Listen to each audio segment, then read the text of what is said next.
Sorry guys, I got caught up trading. I was actually at my PC on time, I just totally didn't realize what time it was. Bitcoin dumping here.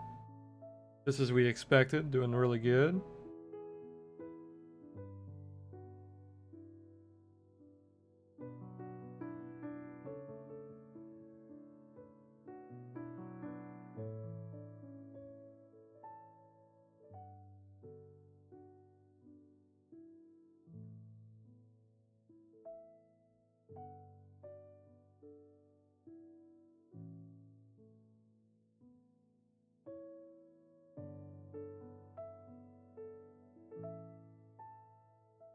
Oh my, there we go, okay.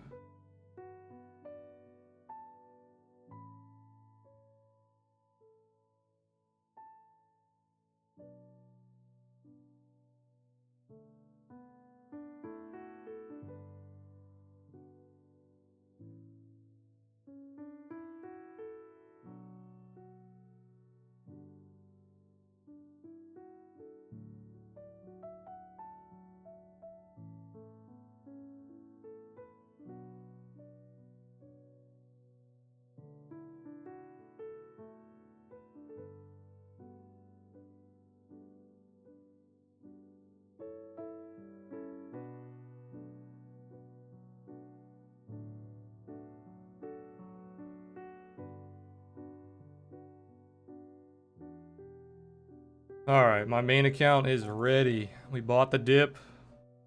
Let me fix my little current trades thing.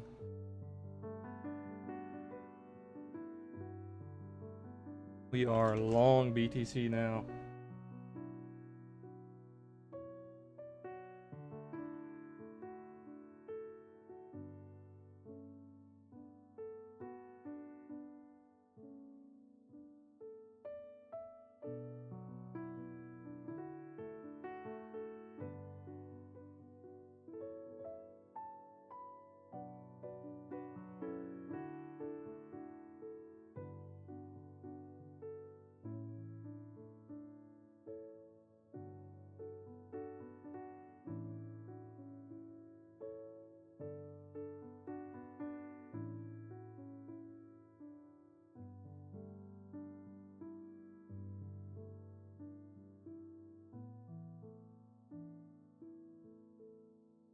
Alright, so my main account is established.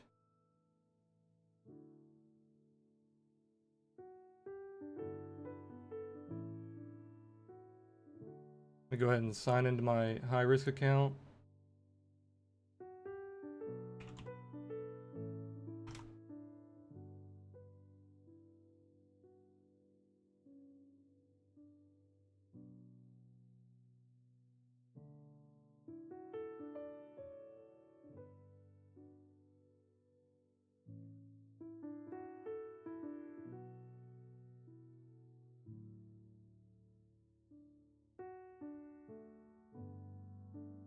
See if we can get filled here on my high risk account.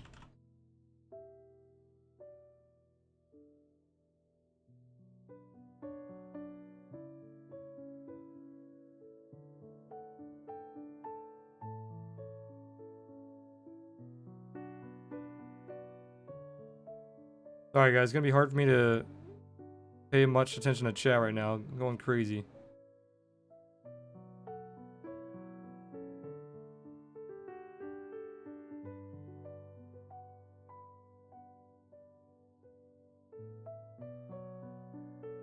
Let me buy half size here.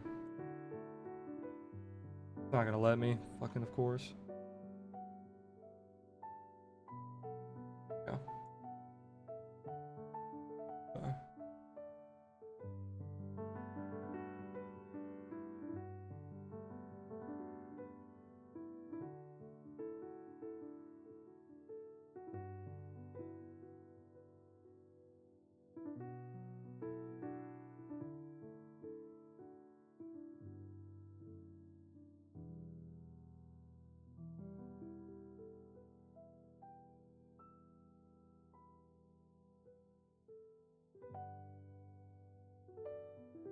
Okay, beautiful. We're filled.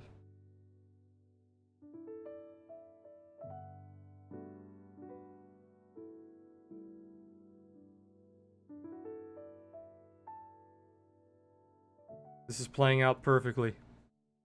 Playing out perfectly. Hopefully you guys were paying attention to our Discord. Hopefully you guys are paying attention to my streams. We've been calling this out for weeks.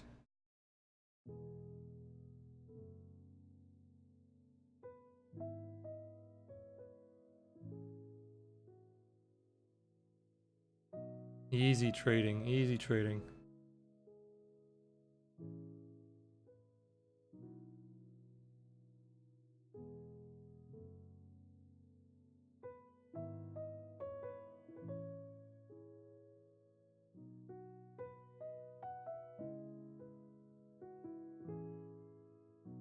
Where'd my trend lines go? Where are my trend lines going?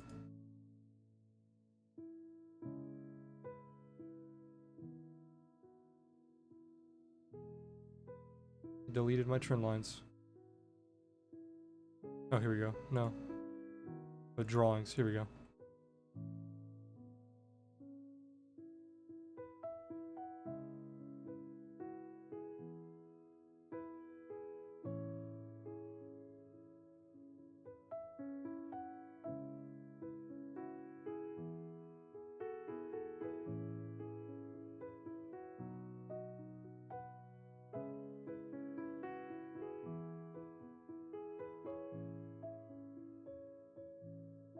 Save this.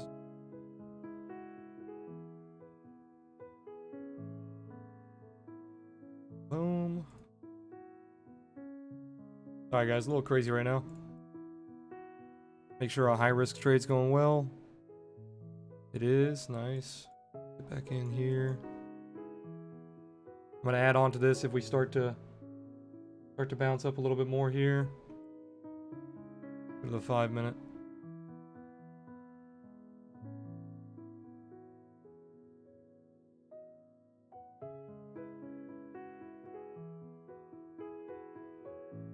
Alright guys, it's gonna be hard to do all this shit while I'm streaming.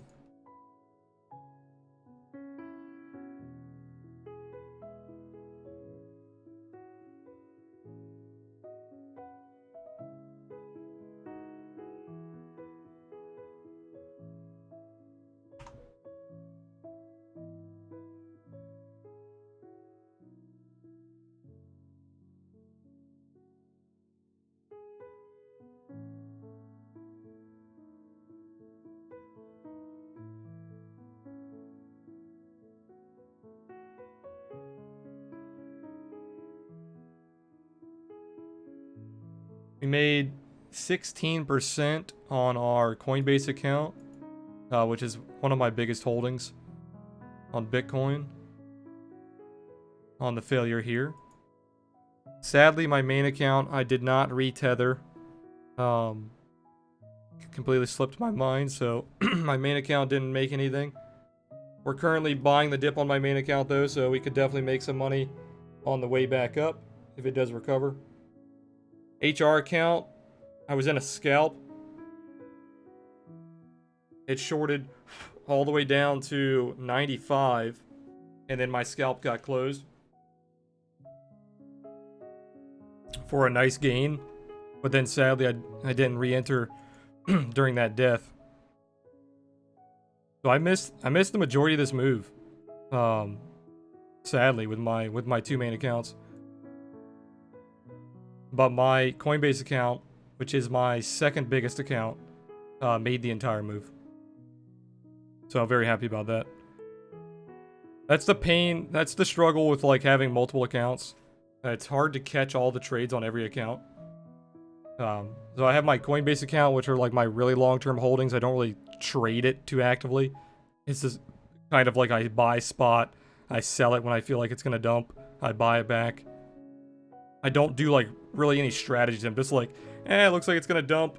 I sell my Coinbase holdings, and then it looks like it's gonna bounce here, and I buy it back. So yeah, that Coinbase account, I posted those screenshots here. I can show you in Discord.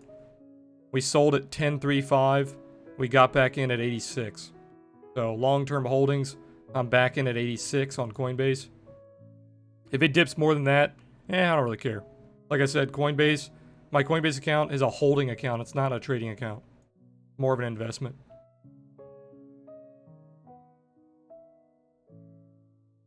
Really disappointed that I didn't retether my main account.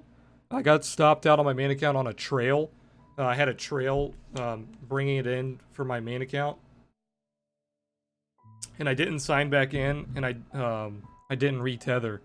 By tether, I mean when you're on BitMEX, you can short 1x. If you short 1x, that's basically like tethering because you're shorting into cash. And I didn't do that with my main account, which big mistake, obviously. There was no reason I didn't. It wasn't like, oh, I think it's gonna bounce here. It's just kind of like one of those things that I didn't do. So I think it was back in around 98. So I missed out on a really good gain here, 15%. Could have been a massive gain.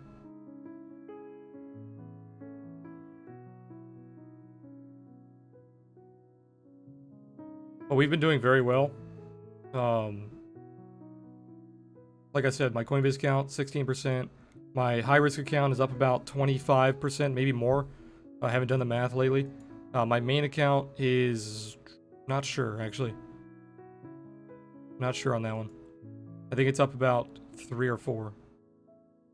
Very little trades on my main account. I think what I'm going to do is eventually I'm just going to merge my high risk and my main. Because basically my high risk account started out as a testing account. I was testing a risk management strategy, and it's been doing very well, so eventually I'm just going to merge the two.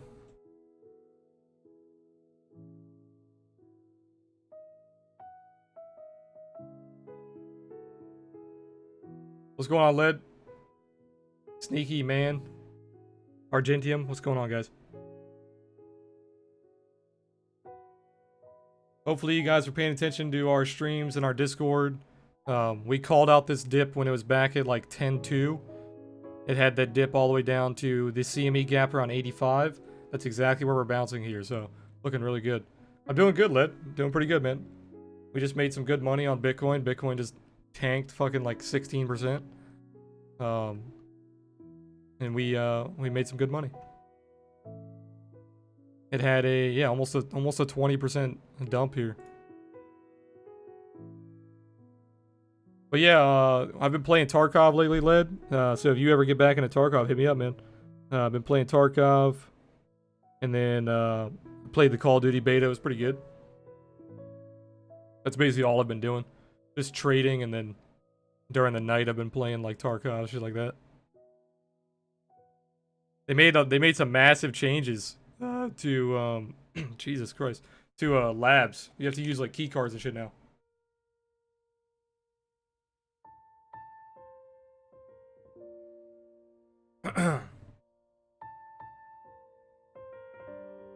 It makes a lot of sense though, because like how me, you, and Rex and all of them, we used to just do constant lab runs. It kind of took out the entire grindiness of the game. It made it really easy.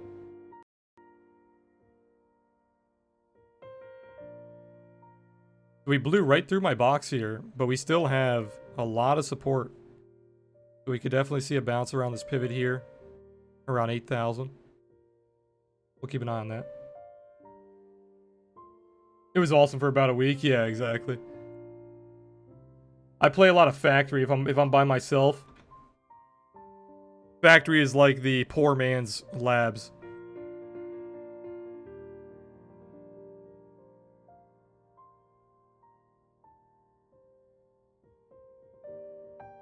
You got a tattoo? You gotta send me a picture, man. Send me a picture on Discord. I'll take a look at it.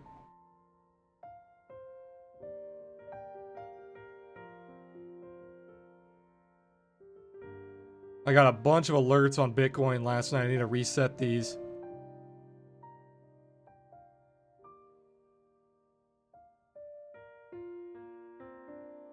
If you guys are using our indicators, hopefully you guys paid attention. Momo was very bearish.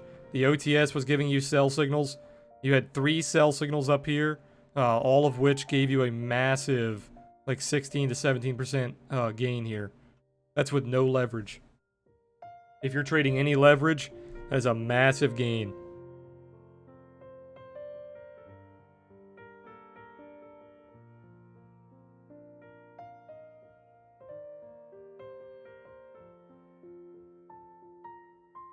That was pretty sick, man. That's pretty badass. Did you are you playing Borderlands 3 right now?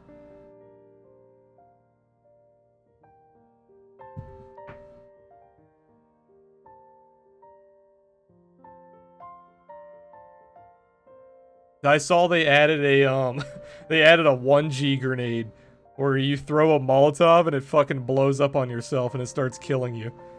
Cuz they have like a bunch of items that are like streamer items.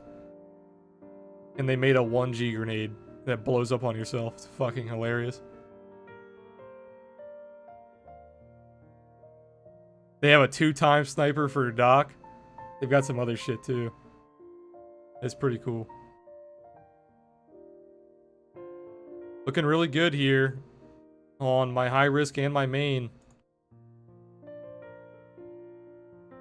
Take a look. Up about 0.5%. Starting to pull back a little bit. I'm gonna give it some time to consolidate. The Doom shotgun, 1-punch shotgun that instantly kills anything? Is that with a bullet or like melee?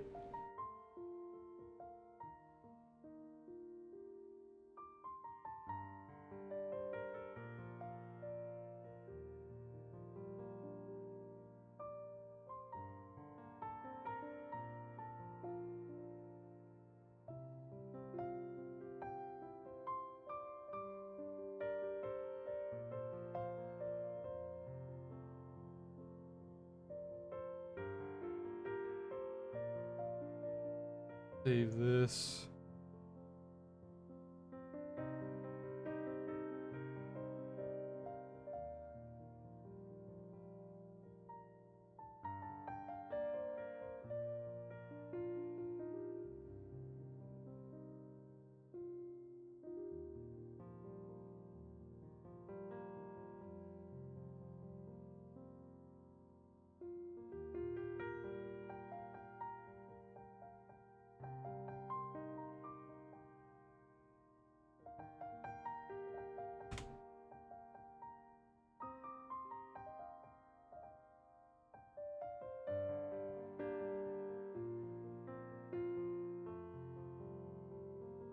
Might start investing? Yeah, man. You can definitely start small, open up a Robinhood account, and just start buying stocks here and there. Start holding long term. You're entering at a good time too, because the market's pulling back, so a lot of stocks are pulling back. You're gonna get a lot of cheap stocks pretty soon.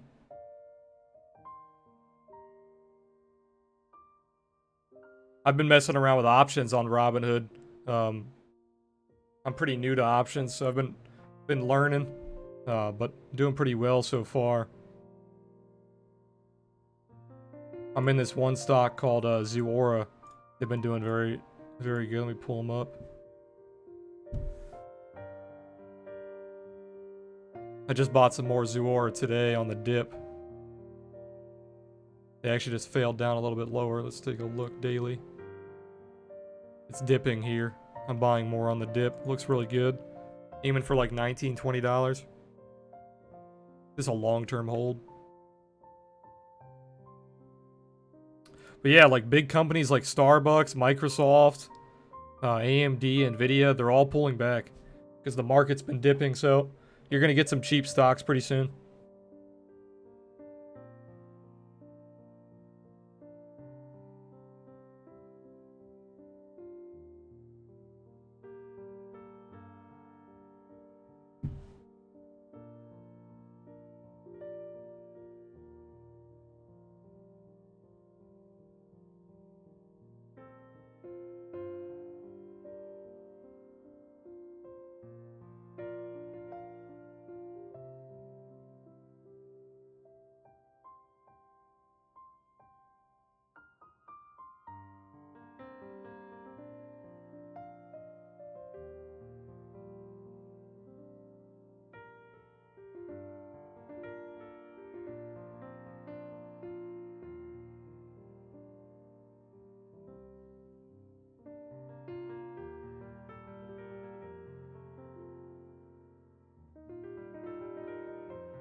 Gave you a nearly 20% drop there from the sell signals.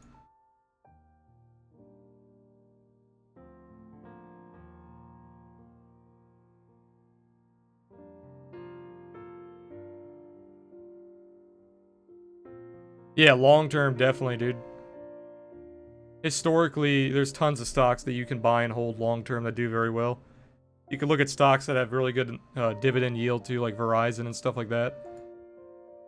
Anything that has like 4%, 5% or higher dividends are really good to hold long term.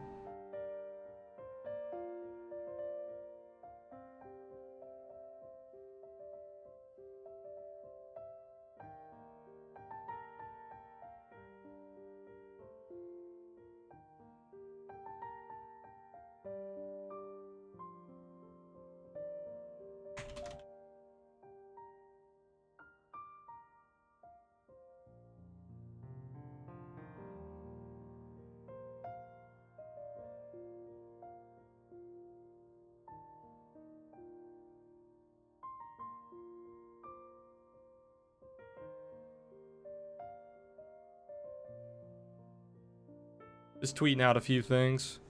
A couple of I told you so's. Everybody on Twitter always comes out and tries to say they predicted these moves. And then you go back and look at their tweets, and they had no idea. That's why I live stream.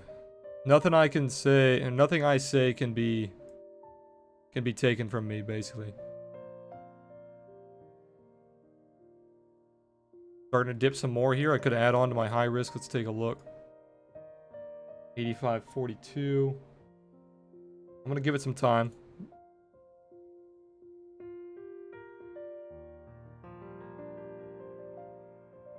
We're only in half size right now, so nothing major. It's getting very extended.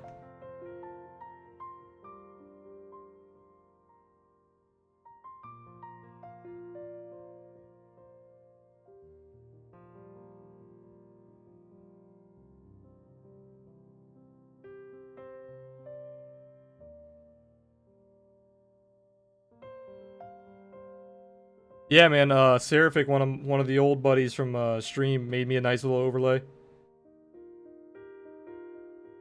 It makes the screen look like it's popping out a little bit more. Really nice.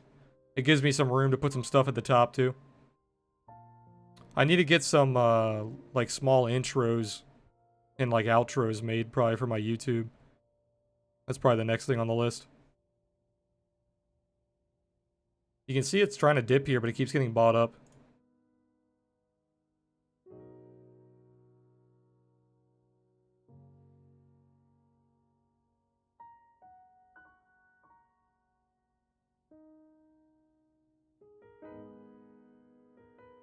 $8,000 is going to be a massive support if we do get down there. I'll buy more on my main account if we dip to 8,000.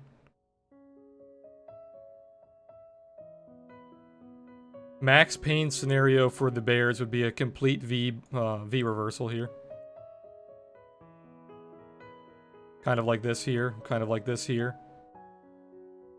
You break the triangle, make bears think that it's going to continue downward, and then you V reverse on them.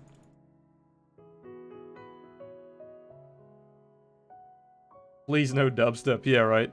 Every single fucking intro on YouTube or outro has like dubstep music.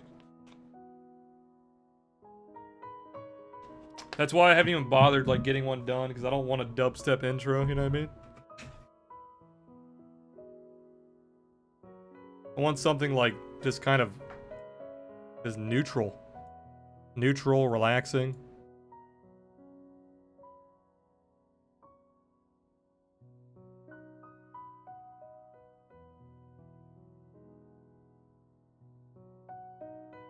Buy walls starting to come in. Good buys coming in. Not a whole lot of sell pressure.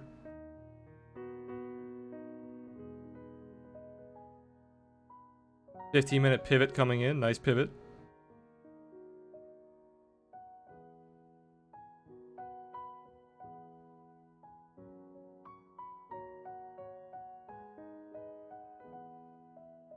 So if you guys watch it on YouTube or you guys on stream, if you guys aren't a part of the Discord, We do have some promotions coming up.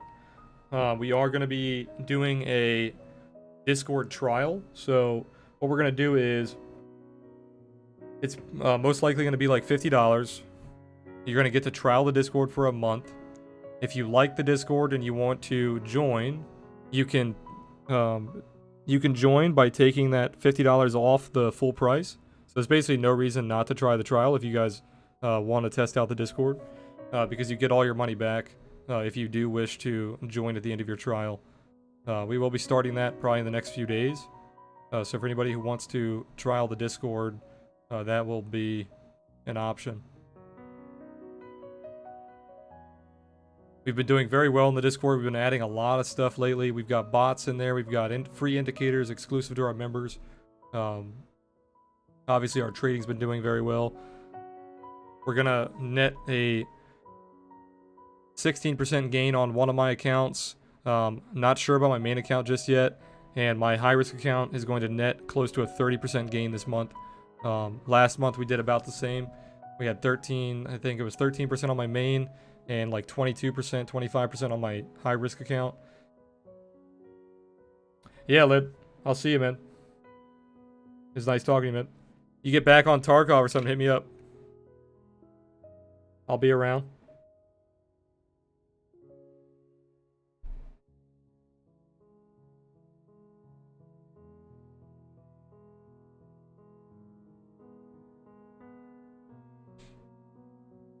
But yeah, that's just my gains. Sticky's gains are going to be most likely bigger than mine this month.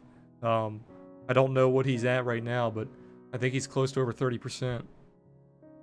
And all of our trades are posted in Discord. If you guys ever want to hop in, learn, improve your trading, definitely check us out.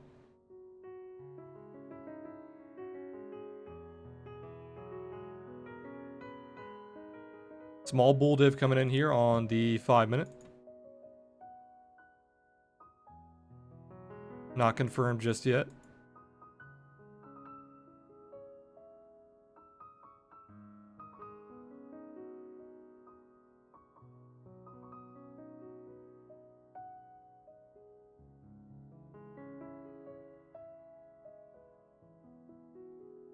Many people were talking about this. We talked about this on stream.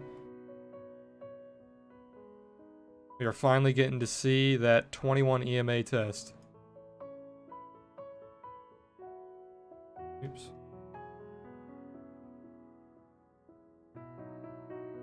Oh, we actually blew through the 21 EMA. 21 EMA was at 92. So we currently blew through it. We're approaching the 50, actually. The 50 is around 78. We'll see how it reacts to the 50 if we do make it down there. First black bar on the OTS.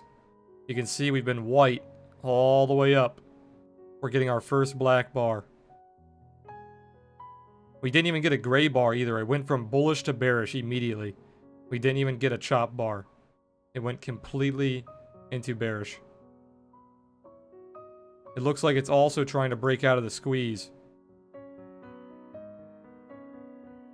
It's not giving us a breakout bar yet, or a warning bar. So it's a little preemptive.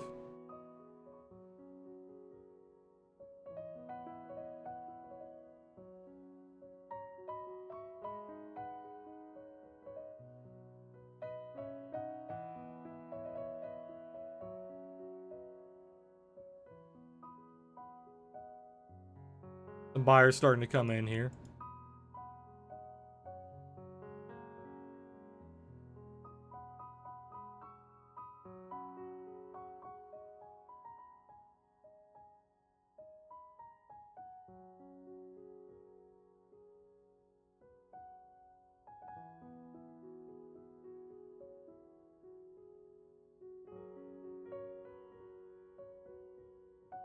Yeah, man, it's dipping hard. Very, very strong dip.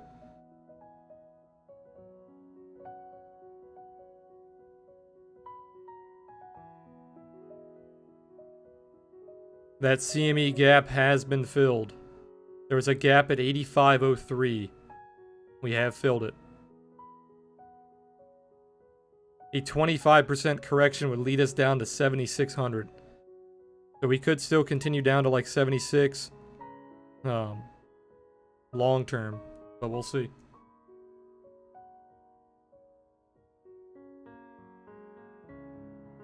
Just want to let you know, man, the Momo indicator is absolutely golden. Hey, Daniel, I appreciate that, man. I really appreciate that.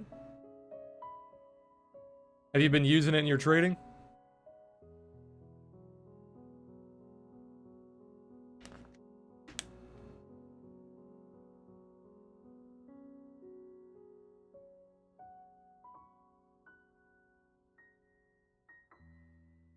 Waiting for this to confirm. It has not confirmed yet. This could go a lot lower. This is the Momo down here. I just turned off the trend line. So we're looking at only the price line currently. This is what the normal Momo looks like. So right now I'm only looking at the histogram. That's why it looks a little weird. I've just been trading long. Any good place to do shorts in the US? Do you mean like for altcoins or just for like Bitcoin? You can't, there's no real places you can KYC from the US and do shorts. I think Bitfinex maybe, Kraken lets you do shorts. I think that's it for US. I think it's Kraken and Bitfinex, if I'm not mistaken. You can trade on a lot of the other exchanges just using a VPN, but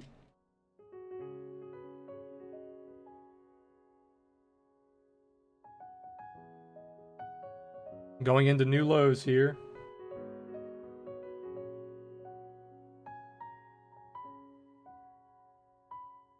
This bull div is not confirmed. We're still waiting on it to confirm.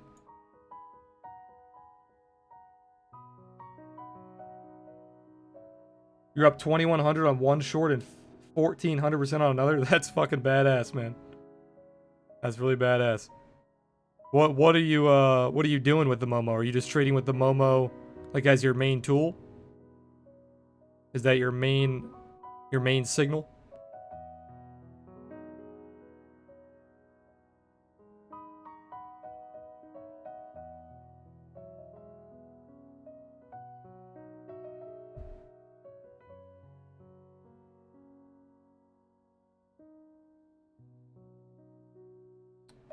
You even have a bull div here on the 1 minute.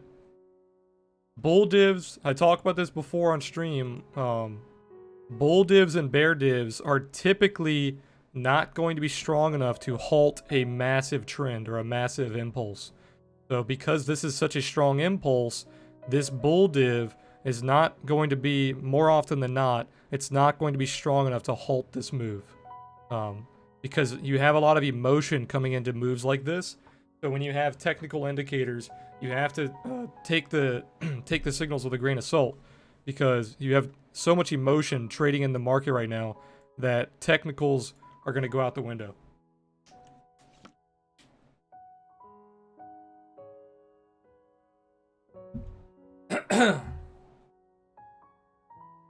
I've been looking around, but it's slim pickings in the US. I have a Canadian bank account, so maybe there are options there.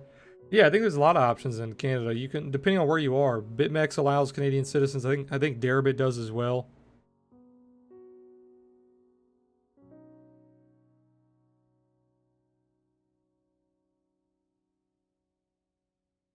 You can see on the OTS, if you guys are wondering why my candles look like this is because I'm using an indicator to color my candles. And that's why it cuts out a lot of the chop. It's been black for a very long time. Which is red. It's basically bearish.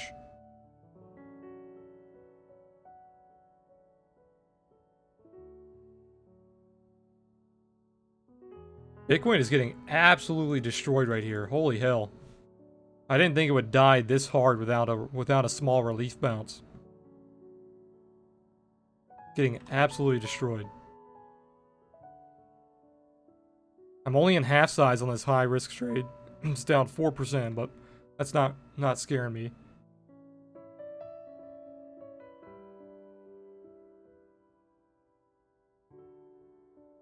Let's take a look. I'm gonna start buying some more on my main account if this continues to fall. This is insane. We have a massive support here around like 8,000. Let me log into my main account real fast. Get ready to buy some more here.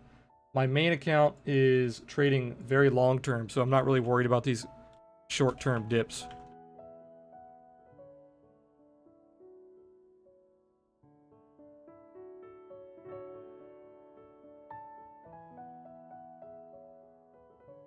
I've been using some other indicators with it, but it is one of the main ones I use. 200 moving average daily now. Oh, we're at the 200 daily. Nice. Top 2 indicator I've used, I would say. Hey, man, I appreciate that. Yeah, we worked really hard on the Momo. It's definitely our pride and joy. It's the most powerful indicator we have to date.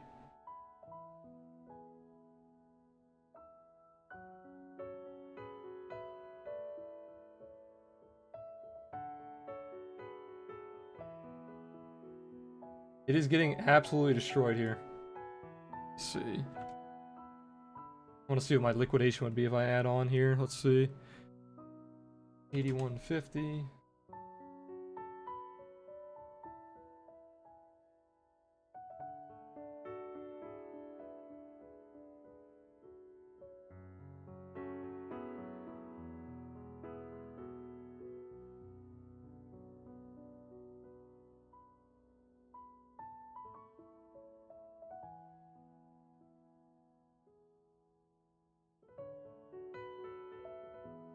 All right, what is this pivot? This pivot is around 8,000.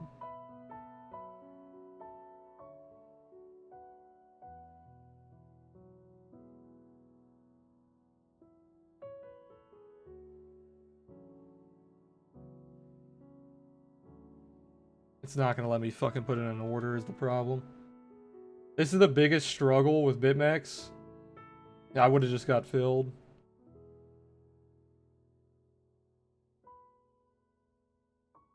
Oh, actually, hold on. Did it just take my order?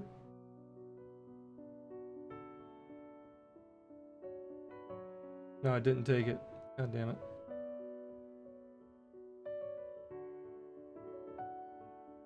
It's not taking my order. So frustrating. I would be filled already.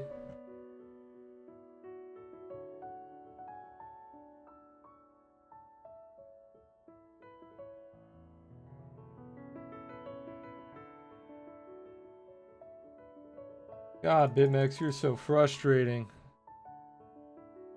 So frustrating.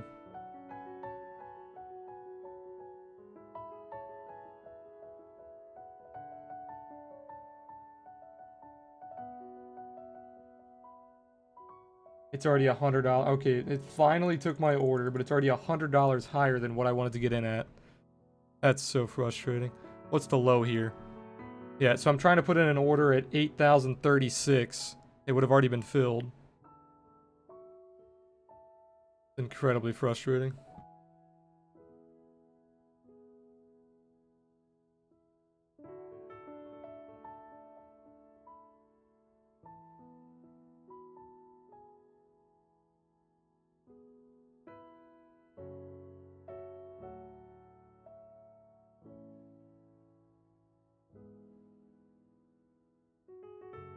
You got introduced by someone, and since then you've been hooked. Yeah, it's starting to spread for sure. The more people that use it, the more people that talk about it, the more people that show it in their charts. Definitely the best thing about indicators. I guess this was to be expected. Oh yeah, for sure, man. This was pretty easy to call. We made pretty good money on the down. We didn't make as much as I should have, as always. Moves like this, you could definitely make a lot more money. These are moves that could really define you as a trader. But I like trading pretty standard risk. I don't get caught up in like, oh, I'm going to 20x this move, I'm going to 10x this move, or anything like that. I just trade normally. You can't get caught up in stuff like that because that's how you lose as a trader. You'll go crazy on one position, then if you're wrong, you're going to get wrecked.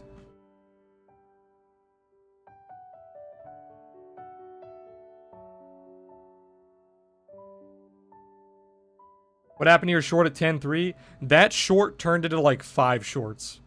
I shorted, took profit, shorted, took profit, shorted, took profit. That short turned into a bunch of shorts.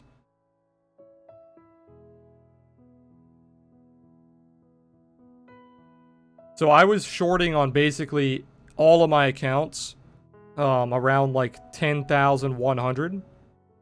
All of my accounts I liquidated into cash. Basically, I put into my Coinbase. I got out at 10,000. My main account on BitMEX I got out at like 10.1, and my high risk account I got out at like 10.3. The high risk account turned into like 5 different trades. The main account I ended up taking profit around 98, I believe. I can't remember exactly. And then I didn't retether my main account, so my main account did not catch this move. And then my Coinbase account, I just got back in around 86. So I got in a little early. I didn't think this dump was going to be this crazy. This is my Coinbase account. I got out at 10,000, got back in at 86. So we made a nice little 16% profit on my Coinbase account. Could have obviously made way more, but I was not anticipating an instant dump to 8,000.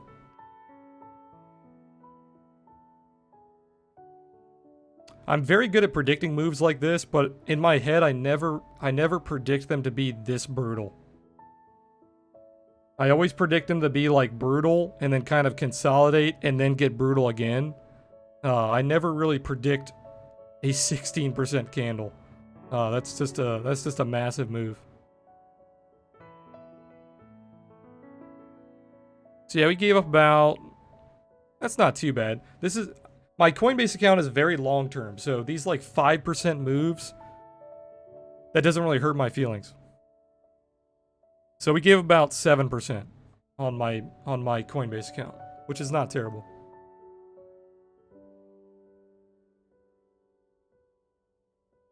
So by ranking, my main account has my most funds, my Coinbase account has my second most funds, and then my high risk account has my third most funds.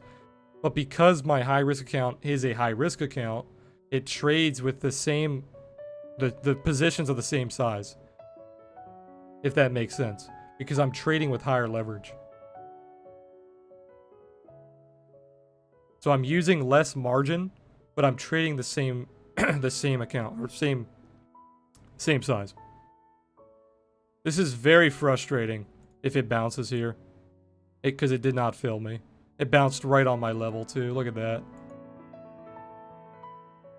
Fucking overload, man. Overload. How much high risk do you do as a percentage of your portfolio? So my high risk account compared to my other, my portfolio as a whole. Hold on, I don't have that number off the top of my head.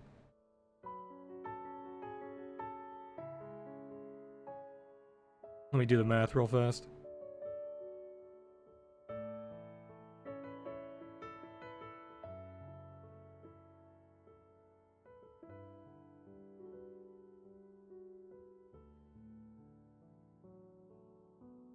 It's about 25%. About 20 to 25%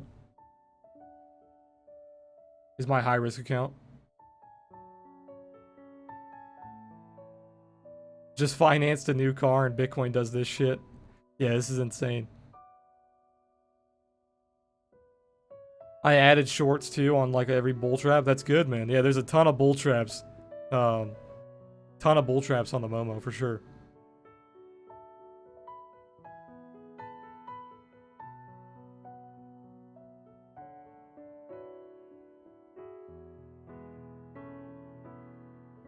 I thought I was risk tolerant. Yeah. Yeah, my high risk account is about 25% of my portfolio. And then my other accounts, my main account is about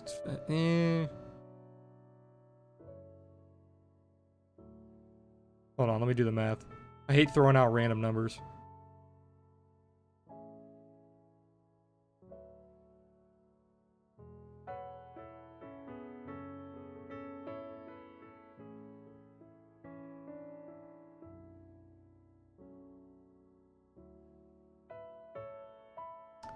about 60%. So my main account's about 60%, and then my high risk is about 25.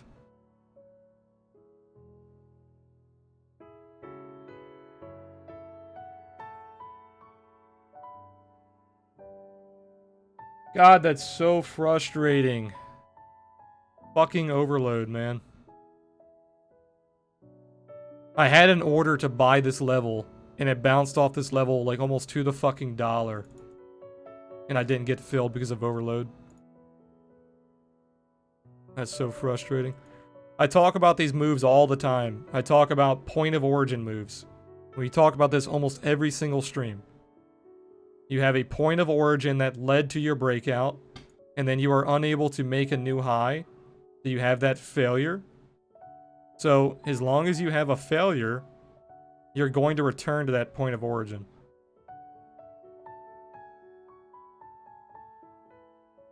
So you have that retrace to your point of origin. And you have that beautiful bounce almost to the dollar. But thanks to overload, I was not able to buy that. These are the types of moves that improve your mental. Oh, 100%. That's why I'm really calm right now. Like I don't really care. We made good money overall on this move down. Could have made way more, like I said, but that's always the case. You can't beat yourself up with like big moves like this. That's always going to be the case. You're always going to tell yourself, I could have made way more.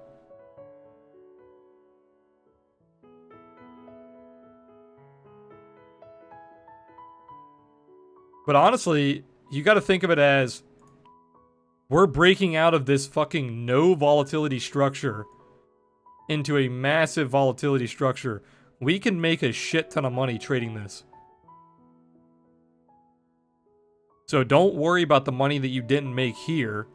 Worry about the money that you can make here.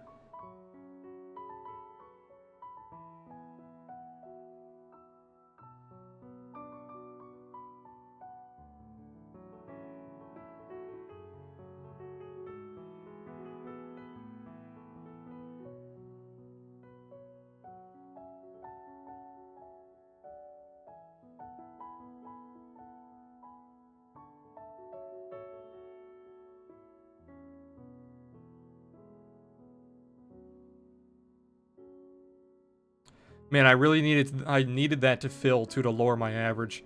My average is currently 86.90. What is it? 86.92. This is my long-term position. So this is way too high. I needed that order to fill. If that order filled, it'd bring my average closer to about where price is now, around 84. Very frustrating, man. But nothing you can do. Nothing you can do about it. I got in ETH early as well, but Bitcoin I got in decent position, 81. Nice. Yeah, I got in Bitcoin way too early. I was expecting that 8600 zone to hold. Where is it? I think no, it's not this chart. It should be this one. Yeah, I was expecting this to hold for a little bit longer. So what I was expecting to happen, we talked about this on stream. I was expecting this to hold for a little bit, and then max pain would lead us down to like this 77, 8,000. I did not expect this candle to just completely destroy this support. I was thinking maybe a consolidation, and then if it was going to fail, then it would fail. Not just an instant failure. So I did not anticipate a break through this zone immediately. We did talk about what would happen if it did break through that zone, but we did not talk about it breaking through that zone immediately.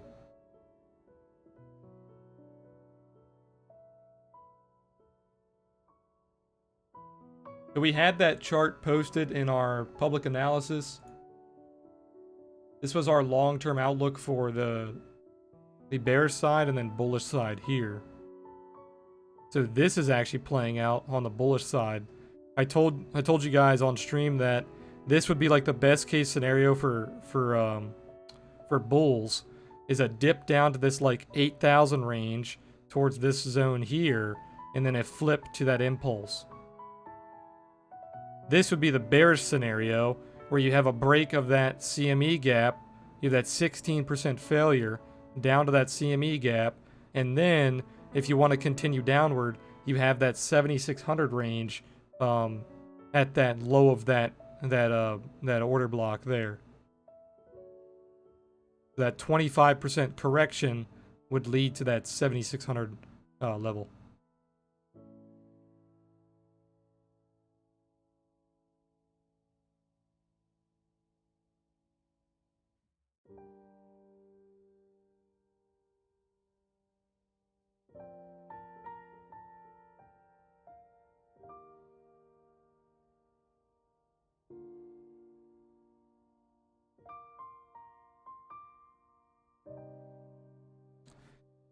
Man, that sucks.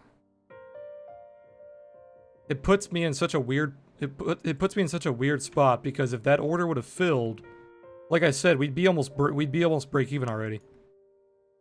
I'd probably be nearly in the positive already if that would have filled. Fucking overload, man.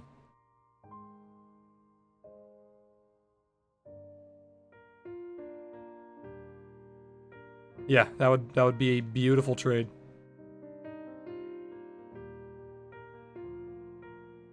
That order would already be up 4%.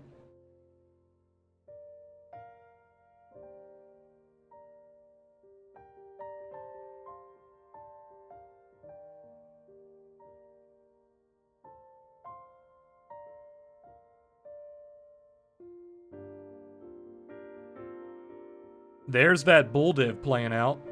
So I was talking about this bull div earlier. Now you have it playing out finally.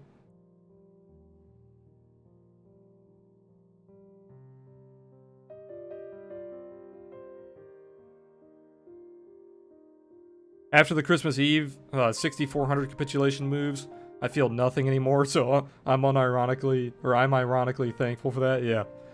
Now, we talked about that on stream way back, like last year, when Ripple was dying from like $3.50 all the way down to like fucking $1. And I told you guys that I was super euphoric, and I never closed my Ripple trade until it was like dead. But I'm happy that that happened, because, like you said, that made me kind of like in tune with the crypto market, and now I just don't feel anything during these massive dumps or massive breakouts.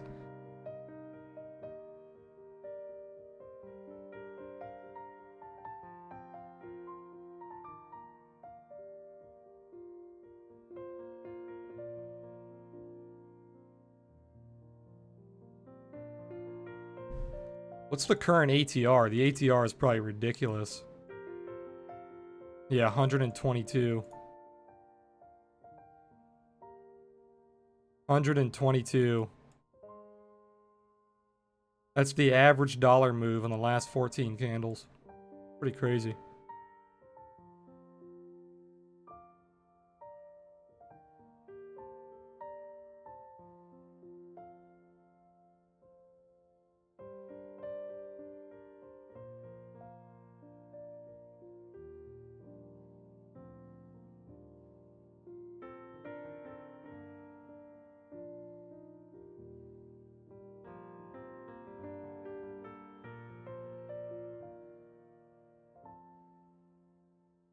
What is ETH at? I haven't even taken a look at ETH. Is ETH getting wrecked too? ETH's down 18%. Jesus.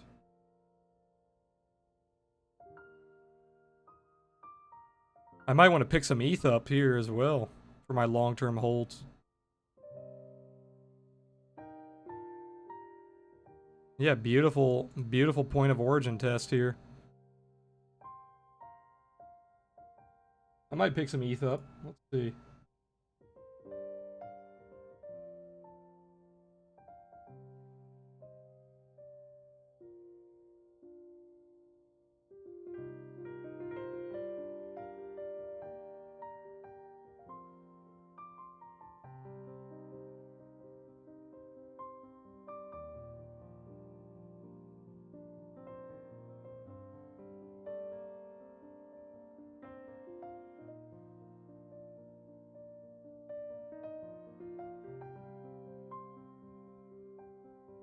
ETH went all the way down to 150. He's already up 9%. Jeez.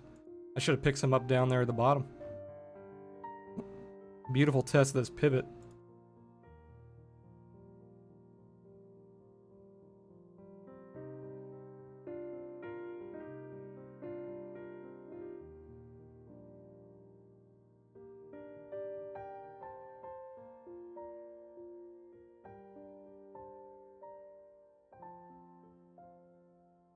That's a beautiful candle there on the hourly.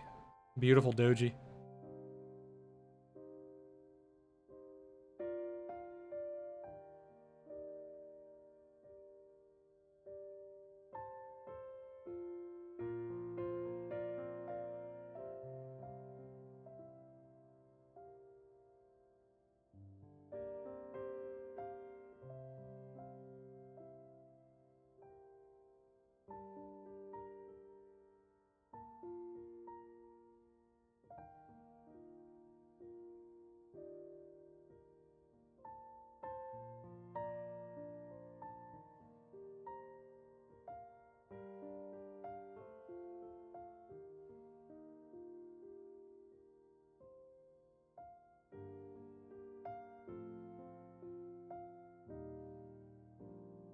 Yeah, I'll pick up some Ethereum here for long term. I like Ethereum. Not bad.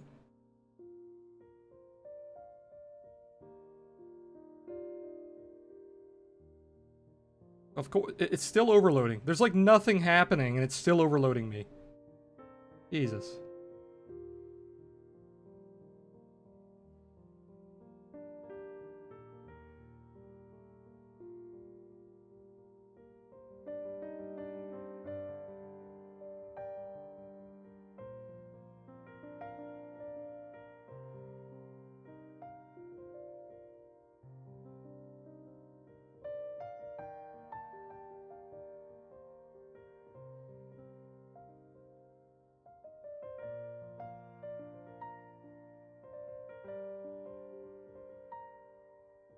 Alright, I picked up some Ethereum here long term. Not too bad.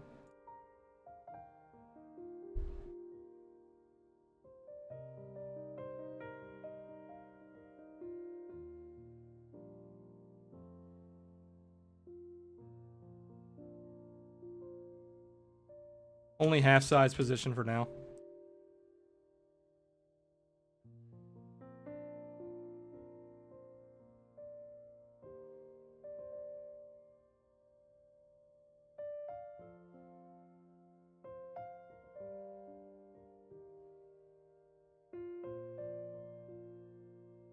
All right, let me update my current trades. We're currently long Ethereum as well.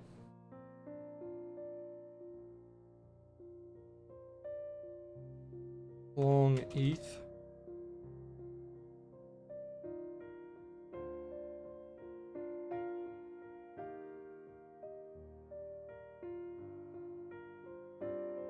Haven't been long for a long time.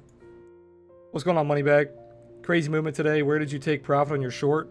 So my shorts were a little crazy. I've got multiple different accounts running multiple shorts. My high risk accounts, sadly, we got closed out at 9,500. My main account did not catch the majority of this move. My Coinbase account caught the move all the way down to 86. So we made 16% of our Coinbase account on the move down. But I took profit at 86. I did not expect to move all the way down to 8,000. So we only made about half this move. Definitely not perfect. Definitely not perfect. I should have re-entered my high risk account, but I was too busy managing all my accounts. I was way too busy managing my... That's the problem with having multiple accounts. Like I said, I'm probably going to merge my high risk account and my main account into one account. And then I'm just going to use my Coinbase account as my long-term positions. Because typically what I've been doing is I've been using my main account as my long-term and then my high risk as my short-term. But it's very stressful managing 3 accounts. So I'm probably going to merge the 2 and then use my Coinbase as my long-term. But yeah, I only made about half this move overall. So slightly disappointed and predicting this move and then only making half of it. But not too worried about it. We made good money. It's always the thought that I knew this move was coming, so that means that I'm doing very well as a trader. I just need to work on catching the entire piece of it.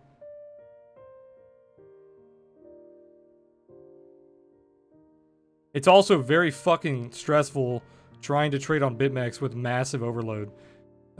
So even if I wanted to re-enter my shorts, I would not have been able to. I was trying to short on my high risk account, basically the same strategy that I always do, where I take profit at like, I took profit at 95, right? So if we break that low, I would just re-enter my short. That's impossible on BitMEX. If you're seeing a move like this, that is impossible. You're not entering a short here. If I would have tried to enter my short, I probably would have got filled close to like 88 to 86, which in hindsight would have still worked. But during the time, that would have been insane. Trying to get filled here and then getting filled here, that's incredible. But sadly, that is how overload works on BitMEX. But like I said, don't worry about how much money you didn't make during this. Worry about how much money that we can make during the moves here. Because we're going to see a lot of volatility moving forward, I hope. So as long as we see some good volatility moving forward, we can make some really good money, especially on my my high risk account.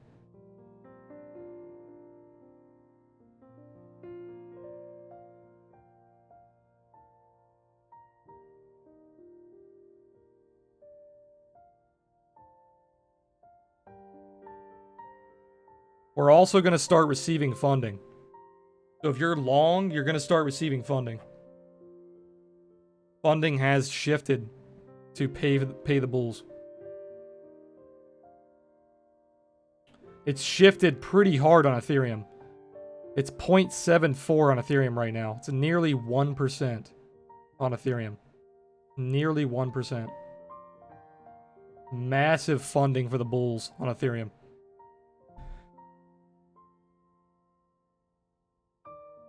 It's 1% on Deribit? Yeah, it's ridiculous. It's 0.75 right now on BitMEX. So you're getting incredible funding on BitMEX right now.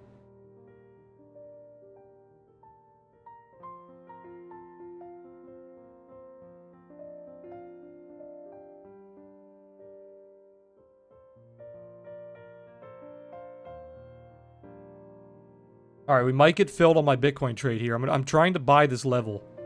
I would have already got filled for this bounce if we didn't get overloaded.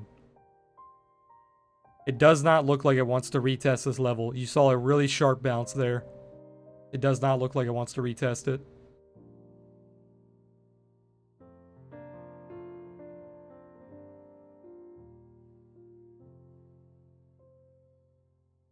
You can see your momentum to the downside is decreasing.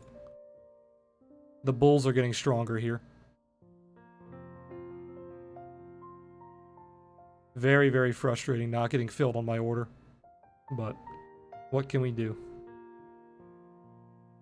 On Robinhood, BSV dumped all the way to $40. Jesus.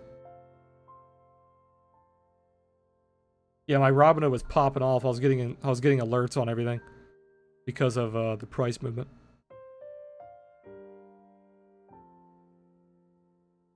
I doubled up on my Zuora position today on the dip. So Zuora is looking pretty good long term.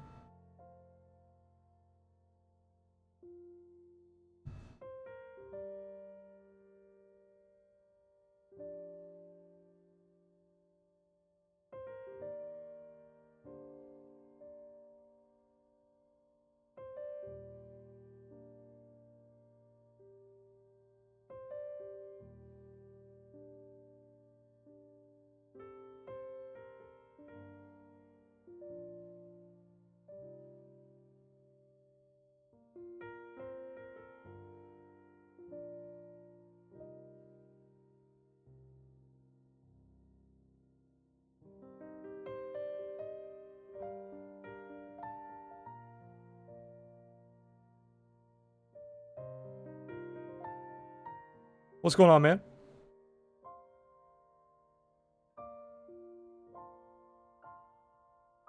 Jesus, the mark price, or sorry, the index price and the current price on BitMEX are very different.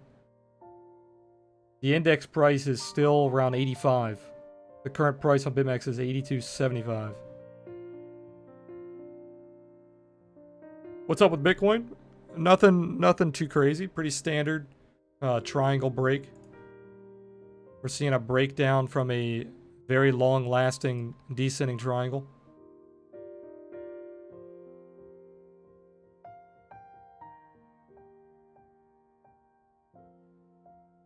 Beautiful break of this trend line here too. Saw a nice little alert on Trend Spider, and then boom, see you later. All the way down to 8,000.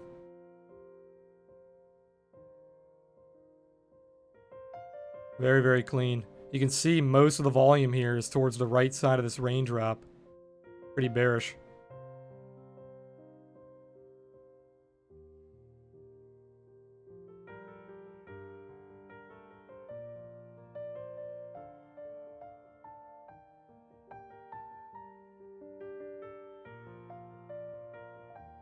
$600 million liquidated in the last hour. Yeah, we were talking about that. I think it was yesterday on stream. I told you guys there was going to be a massive catalyst. As soon as you saw the break of these lows, you were going to get a shit ton of liquidations. I did not anticipate it breaking all the way to 8,000. I thought the buyers were going to come in at least around like 84, 85. I thought the buyers were going to pick up the liquidations, but didn't really see the buyers come in. Yesterday we saw walls around 85. Yeah, that's what I was talking about, Moneybag. I thought the walls were going to come in a lot stronger on 85 to 86. That's why I got back in my Coinbase around 86. Because I thought the walls were going to come back in out of nowhere. I thought it was going to be a really strong bounce. I thought it was going to be one of those kind of like hidden wall scenarios where the buyers aren't really there, but then you dip down to like 85, 86, the buyers come in, and then it takes off. But it didn't happen. And we dipped all the way down to 8,000. Still looking really good long term. Even if this dips down to like 77, looks really good.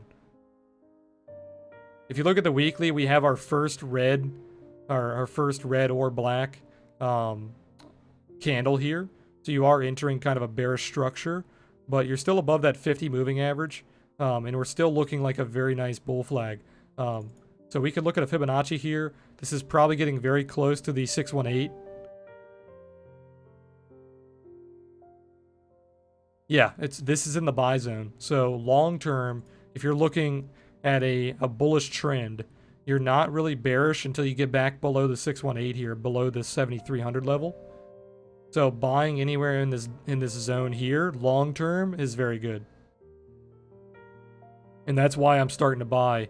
I started to buy around the 50%. So I started to buy around that 85 to 86 range. And I'm going to add on. Like I said, I'm trying to add on here. These are long-term trades. I'm looking to buy the buy zone. I'll flip short if we break this like 7,300 range. But you can see, like, if you took this impulse, depends on where you took the impulse. But you can see, let me delete this one. The 618 was around here. And you can see that's where we started to bounce. And then we came back. But once the 618's broken, your uptrend's dead. And this was a different scenario because this was just completely parabolic. This was pretty parabolic, but not anywhere near this. This was almost linear.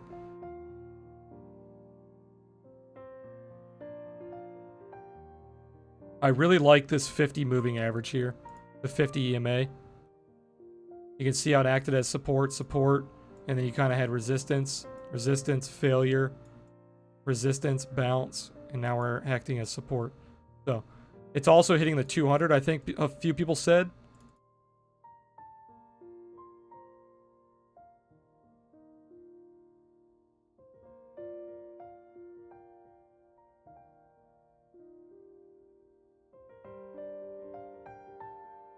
We could probably hit that measured move.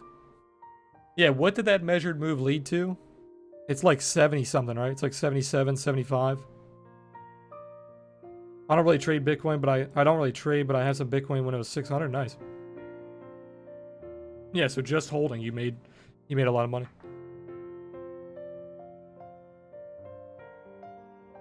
Yeah, so the measured move would be basically from this to this, and then downward. So you'd be looking at like...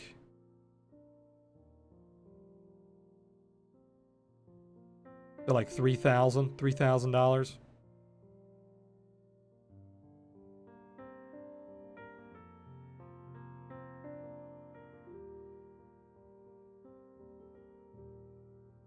Yeah, so it really depends where you take it from. Because that would lead you to like 68. Because, here, let's... It depends really what triangle you're drawing. So let's say you're drawing like this one here. So your measured move would be basically, you could either take like this to this, which is pretty big. I wouldn't take that. I'd probably take this one. And then you'd grab it from here to here. And that would lead you down to like 67, 7,000-ish.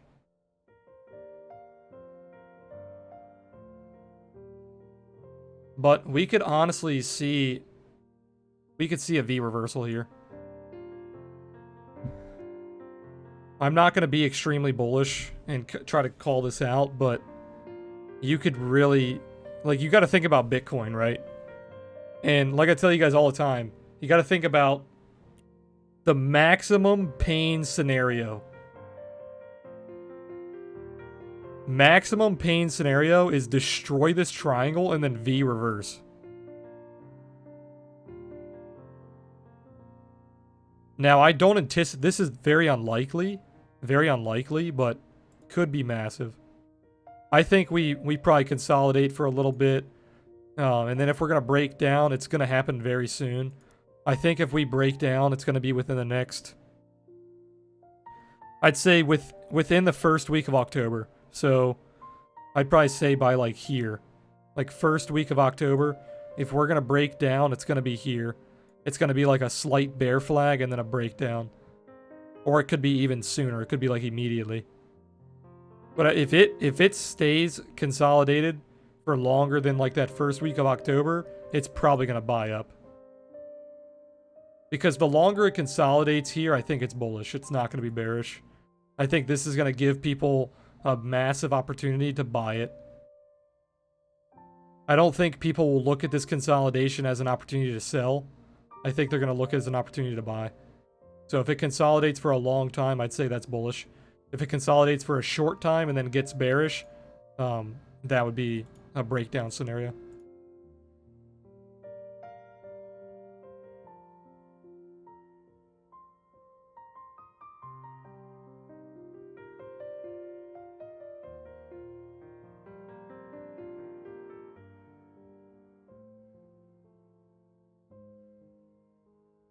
I was wondering why I wasn't coloring the candles. Is because I had the OTS on. Yeah, so you had beautiful alerts here on the new indicator. This is going to be released. It was supposed to be released yesterday, but we got to do a lot of work on the website before we can release it. I'm hoping to have this released by tonight. Should be released by tonight. Very nice failure there on the daily. You had the warning bars on the 12. You had the failure on the 8 hour. You had the failure on the 4 hour. Looking really good. 4 hour is my favorite time frame on Bitcoin. 4 hour is the best one that I've found. Beautiful 19% failure there.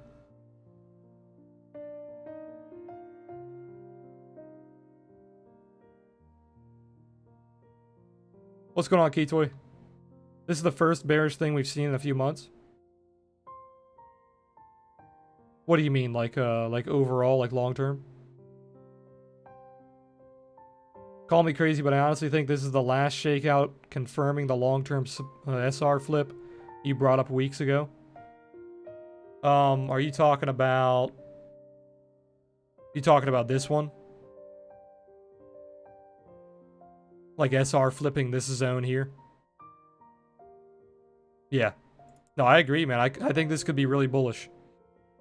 Like I said, if we bounce here, it's extremely bullish.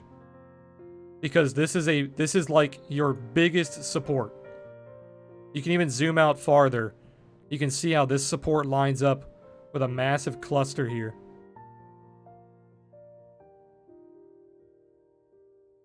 And if we zoomed out here, let me get rid of the Momo.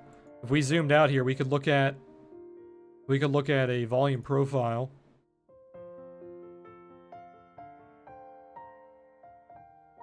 We talked about this yesterday on stream. Massive support right there, boom. Right there on that high volume node. So if we bounce off this high volume node, this is all support here.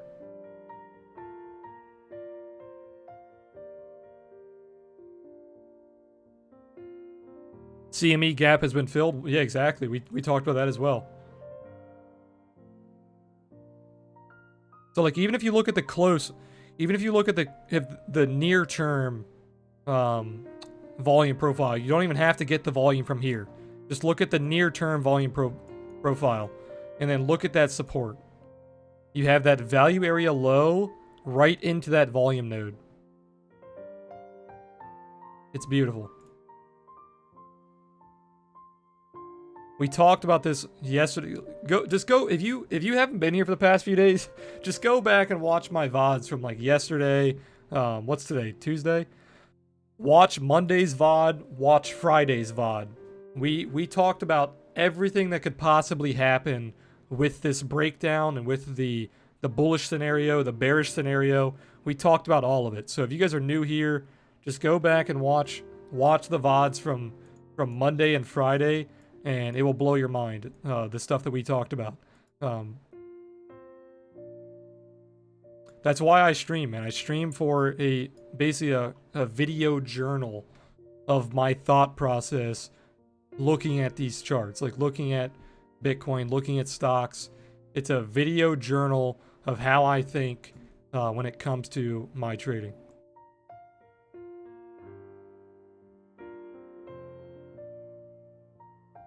I'm still pissed off that this overload did not fill my order. I'm going to be pissed off probably all day if it doesn't come back down and fill my order. I had an order right on this damn level, and it did not fill me because it was overloaded the entire fucking time.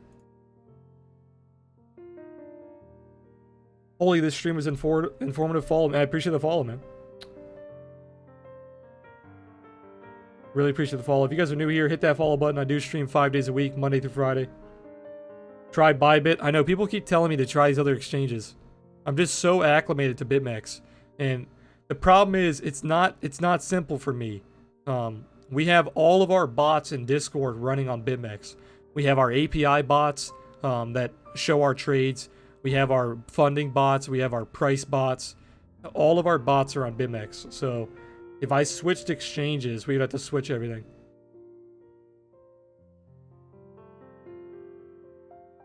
It was resistance back on the first pump, and everyone started shorting 8K, causing the pump to 13 exactly, yep.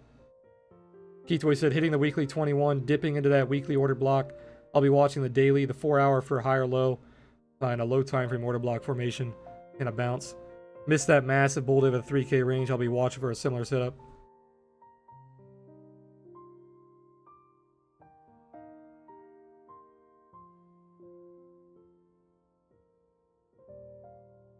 Yeah, I don't think my chart. No, I did talk about the order block. See. That CME gap was right there at 85, so we have filled that gap. It's hovering in this order block here, this like 85 to 76. It's hovering in that zone.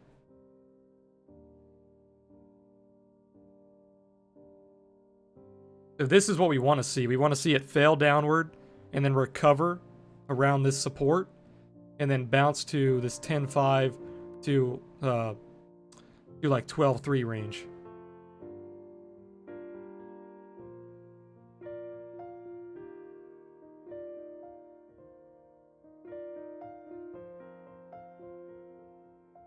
No, we're talking about this CME here, these contracts.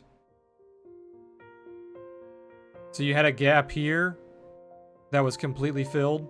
You also have a gap here around 73 to 75. This is a short-term gap, I believe. Yeah, this is a short-term gap. So you have a gap here that we can extend to the right.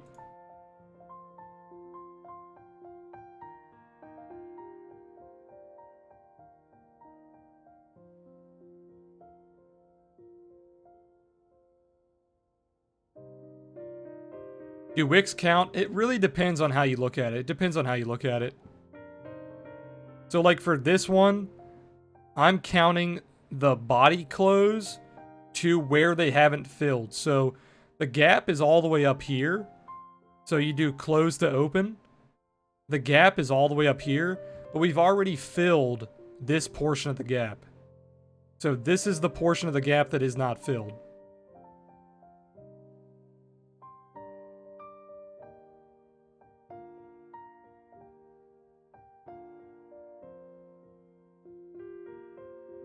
So if we look at a daily, this gap has been filled. You have a slight gap here that got filled. You cannot see this gap on a daily, but it is a short-term gap. You also have a gap here, but it was filled by this wick.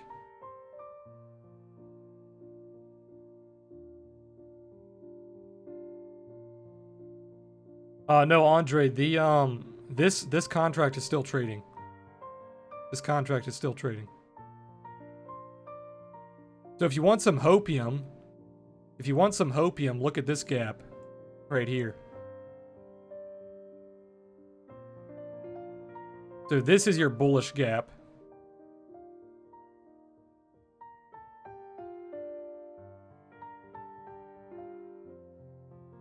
So you have that bearish gap here and that bullish gap here. You also have a small gap somewhere in here on the 4 hour. Let me see.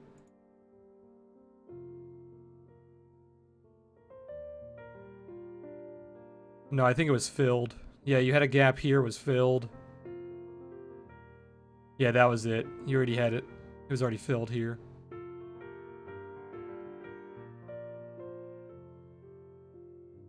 So yeah, those would be your two gaps.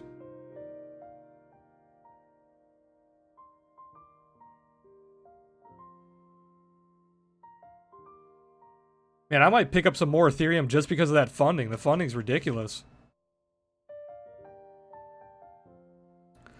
That funding is insane.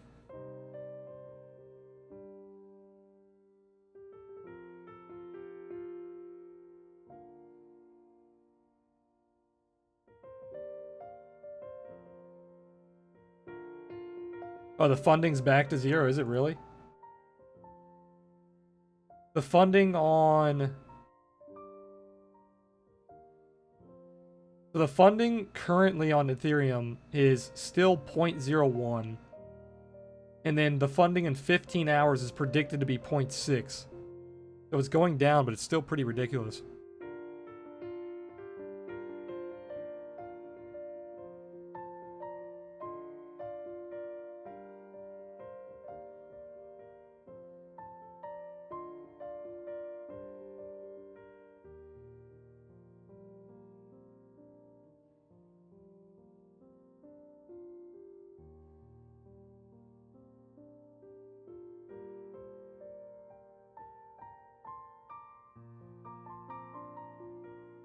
That double sell, man. The double sell on the daily does not lie. You had a double sell on the daily on the Momo. You had that pivot come in. Boom. Tanked it.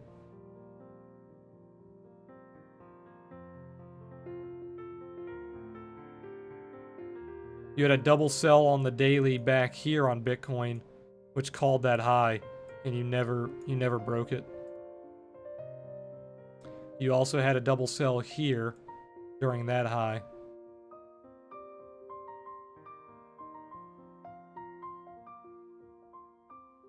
Very close touch to the auto SR. The auto SR midline, very, very close. 79.41 would be that high.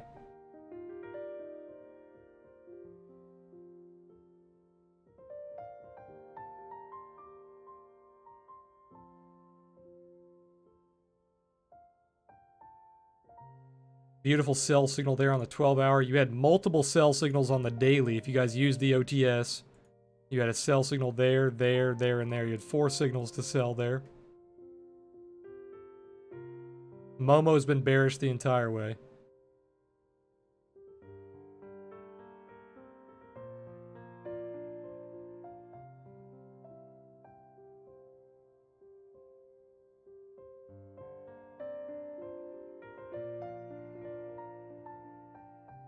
So now we just sit and wait, guys. Now we just sit and wait.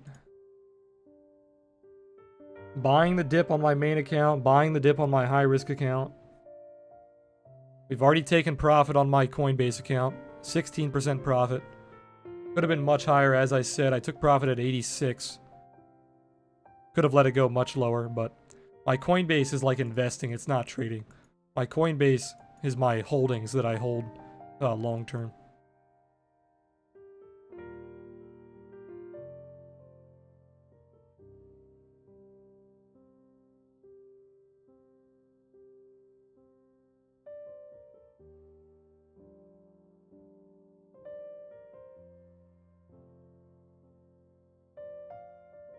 So how much did we miss on Coinbase? We got out at 86.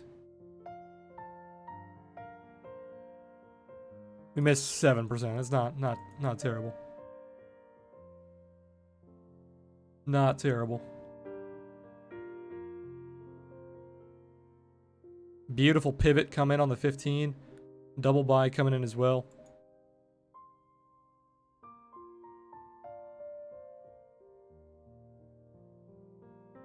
I would be profitable already. If it filled my order on that doji, we would already be profitable on my main account. But sadly we did not get filled, so we're still waiting.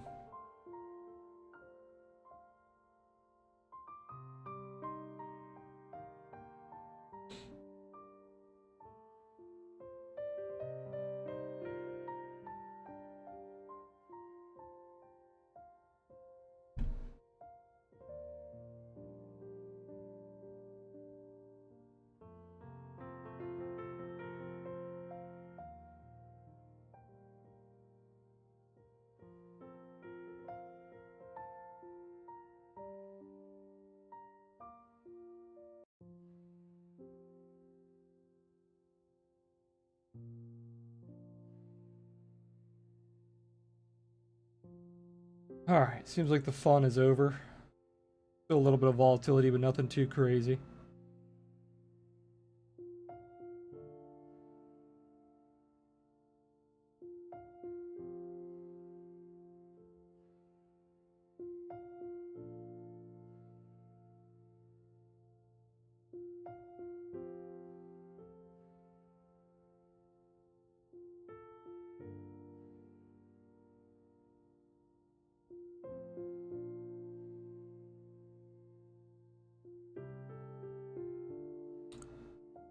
No real walls coming in. You got a wall at 74. You got a wall here at around 8,000. That's about it.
You guys have any questions, feel free to put them in chat. I'm just hanging out, watching the charts, looking at my BitMEX here.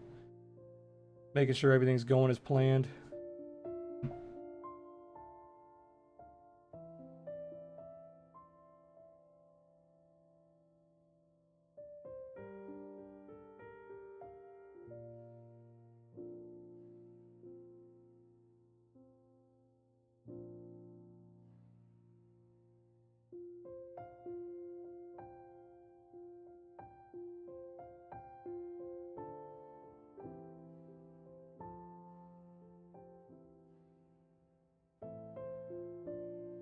Just joined in, saw Bitcoin drop significantly today. Did you say you shorted? I had a bunch of shorts. So my trades were mostly around the 10.3 to 9.6 range. Had a bunch of scalps, had some long-term trades. I liquidated into cash my Coinbase account. I tethered my main account. I did a bunch. So mostly shorts. Overall, I caught about half this move. I started buying long around 86, and I'm looking to buy more down here for a long-term position.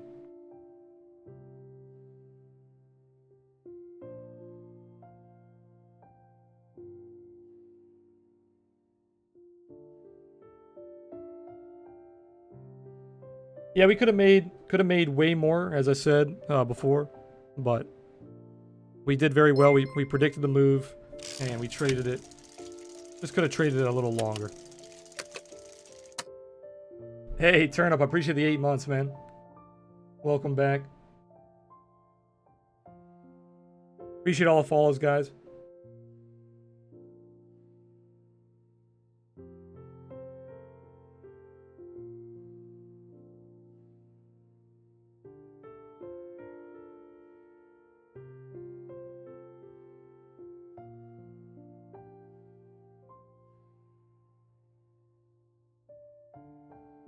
Yeah, we're currently long Ethereum, long Bitcoin. I have completely flipped long. We have no shorts.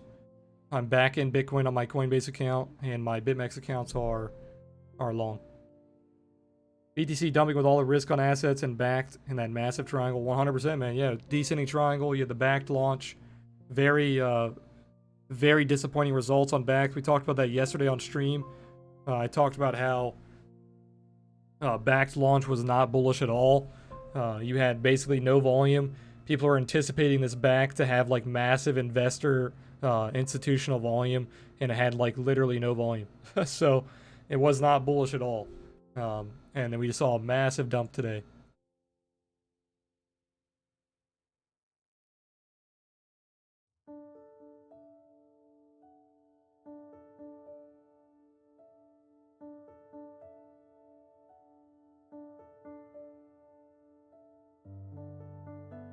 Could be a massive trade if this retraces in the next week or two.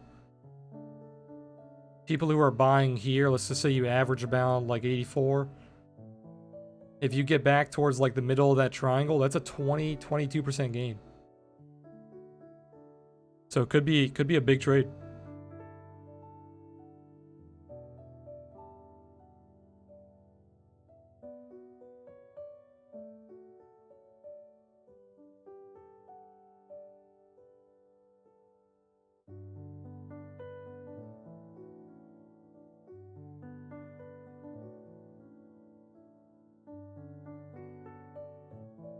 Oh, I totally forgot about my high risk account trade here. Let me go back.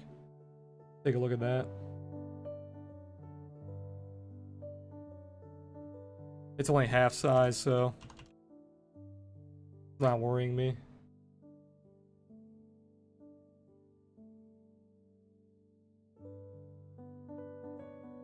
Hey, Craig, what's going on, man? I haven't seen you for a while. Please tell me funds are safe. Ooh, funds are safe, man. Seems like it's pretty good overall. Nice healthy dip here.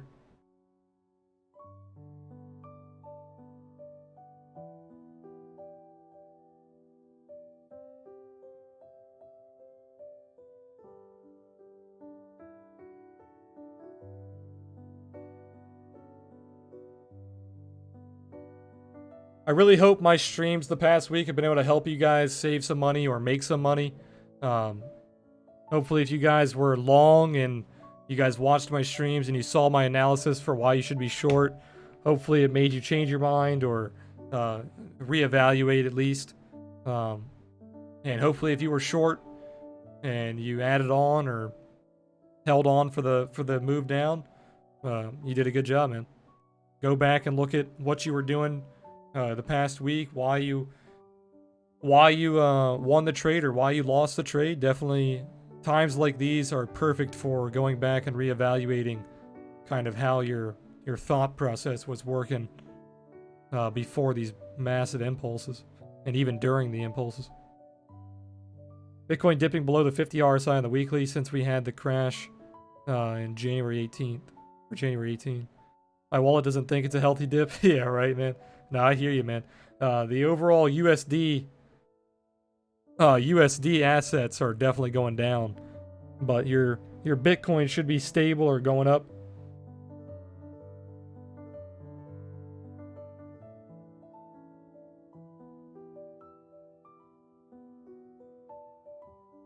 Let me pull up the actual trading suite here.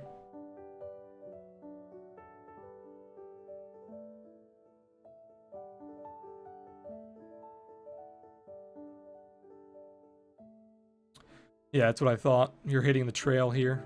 Nice little sell signal on the trail.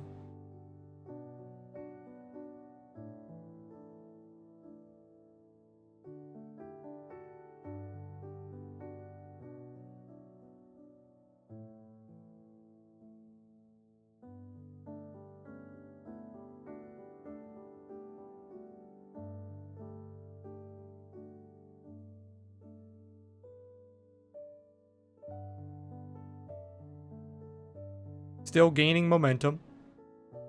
Still gaining momentum here.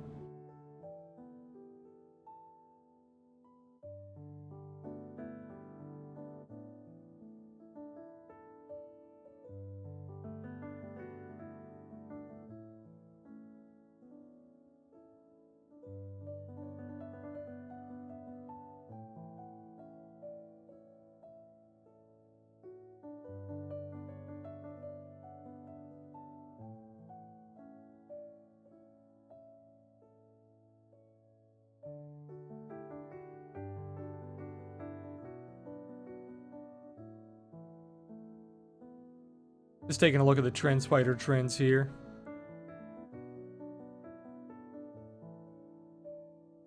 Pretty solid.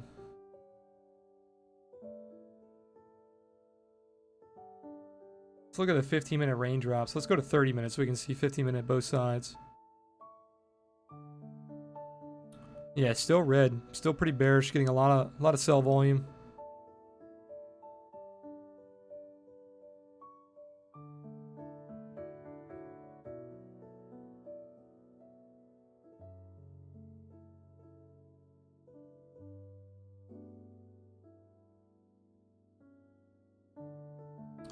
You're gonna watch this Pelosi announcement at 5 p.m. Should be interesting. Twitter is losing their fucking mind. I didn't even hear about it. What's it about? I didn't even hear about it.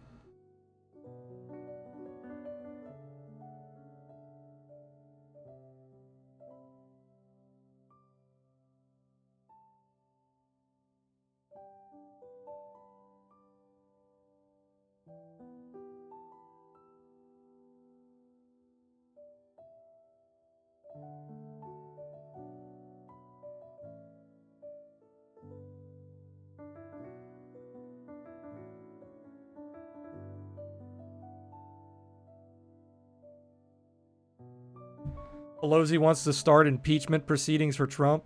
She pulled a CZ and made an announcement earlier today about the announcement she is about to make for beginning an impeachment process. They're fucking idiots, dude. He's almost finished with his term and they're trying to impeach. By the time, so you got to think about it this way. By the time they even went through all of the impeachment process and got him impeached, his term would already be over.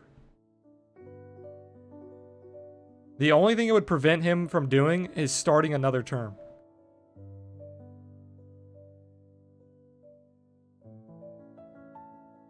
Do you know how fucking hard it is to impeach a president? It's damn near impossible. Go back in our history and look at how many presidents have been impeached, and look at how hard it was to impeach those presidents. Most of them resigned. So basically, the best case scenario for people who start the impeachment process is they want it to cause so much turmoil for the presidency that they just resign. And they're just like, you know what? Fuck it. I'm just going to resign.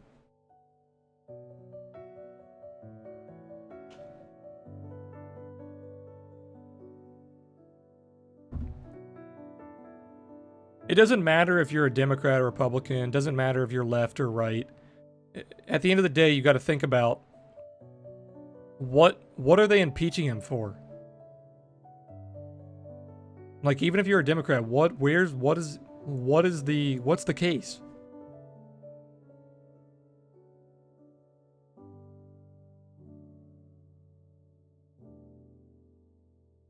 I don't know what the case is.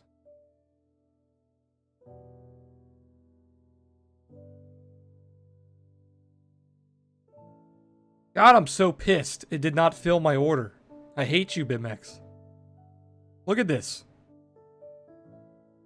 Is that not a fucking knife catch?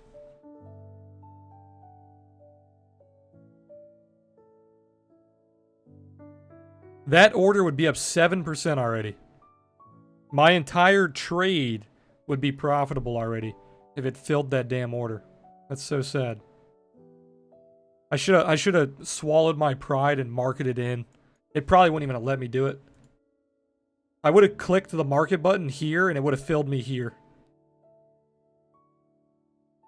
That's how overload works. It's so beautiful. Overload is fantastic. It's all good though. I would love to see what the like, if the impeachment process actually is working in their favor. I would like to see how the market reacts.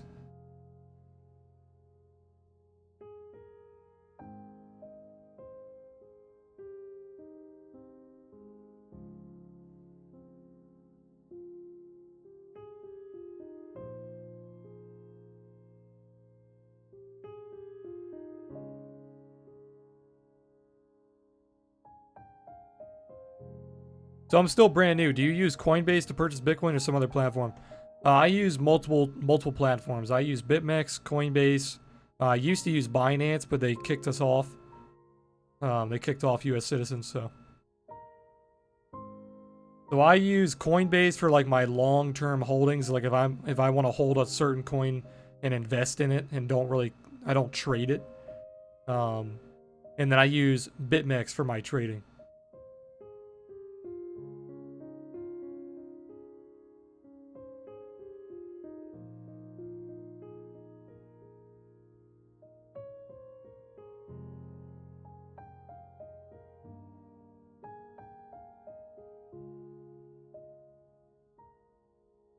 If this candle turns red, if this candle flips, I'm gonna close my high-risk account long.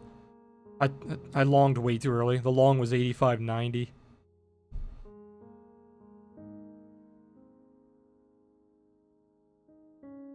I could have scalped the shit out of this, but it's really hard to scalp while streaming. You have to be fully focused to scalp. Because when I scalp, I do like order flow scalping, which is damn near impossible during times like this because the overload. So you typically get like 1 or 2 trades in, then you just give up.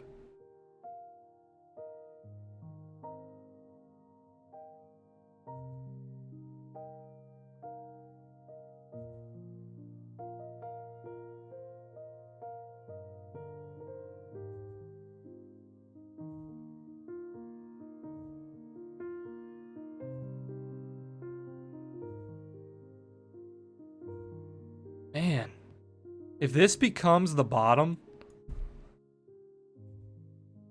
I'm gonna have a hard time sleeping tonight.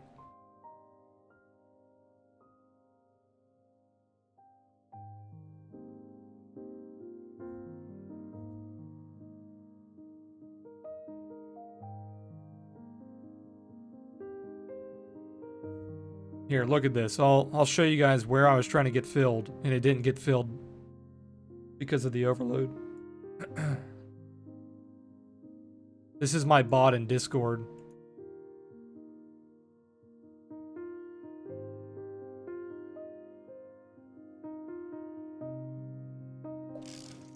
Would not fill me, dude. Would not fill me.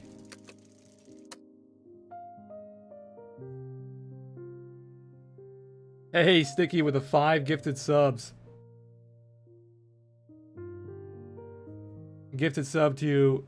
Ouch Potato, Radu Para, Verky, Crypto Fortunate, and Gylos. Hey, Gylos, what's going on, man? You lurking?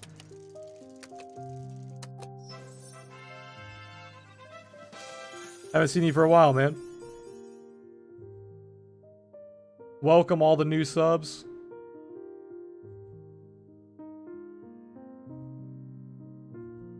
Appreciate that, Sticky.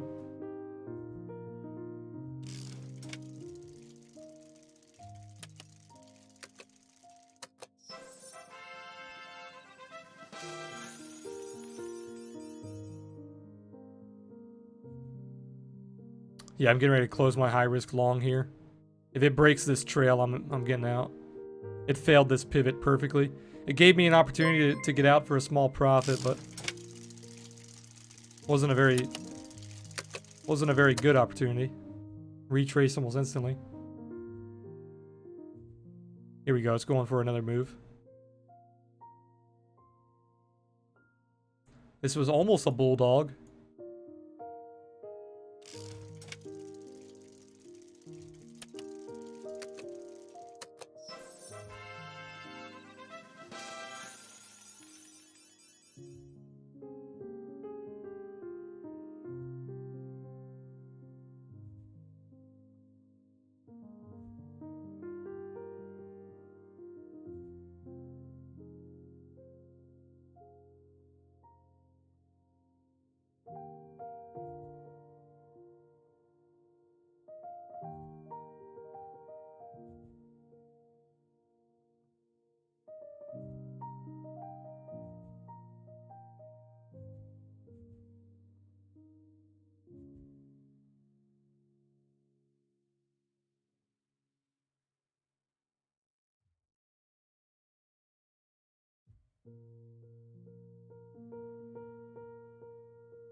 I'm liking that the volume is nearly 5x from a few days ago. Yeah, the volume's crazy, dude.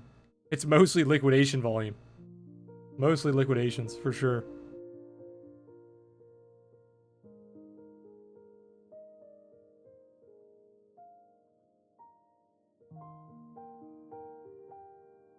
I'm trying to just close this trade break even like it didn't even happen.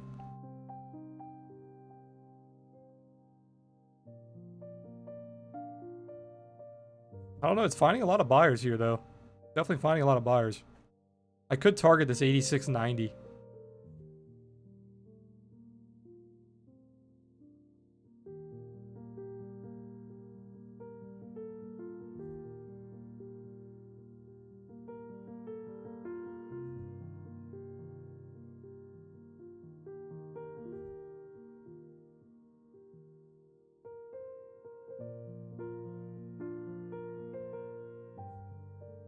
Do you think we go lower eventually? I don't think we go much lower. We could see like 77 maybe. But we would have to enter a complete bear market, like downtrend, if we break below like 75, 7,000. So I think we're still pretty bullish as long as we bounce around 77-ish.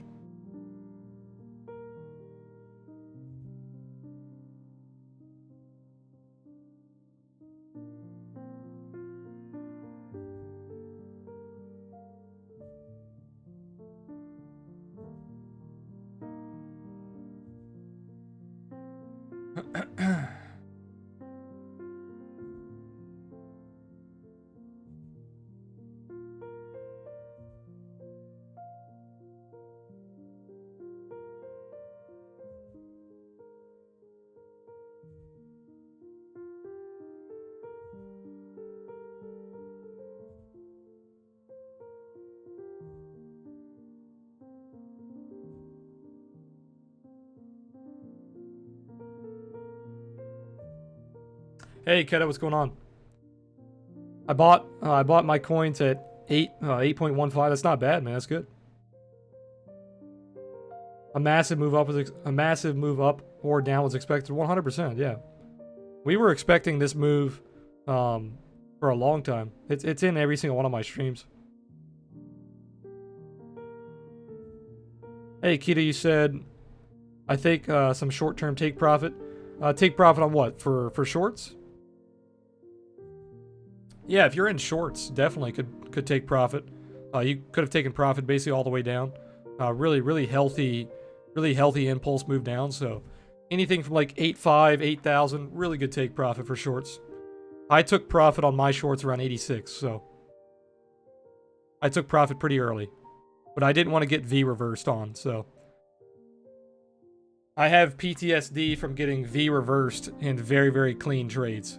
So I don't hold on during impulses for that long.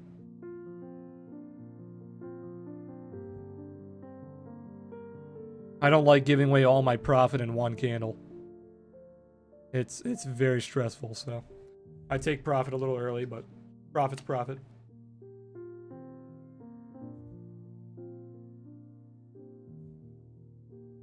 Profit is profit.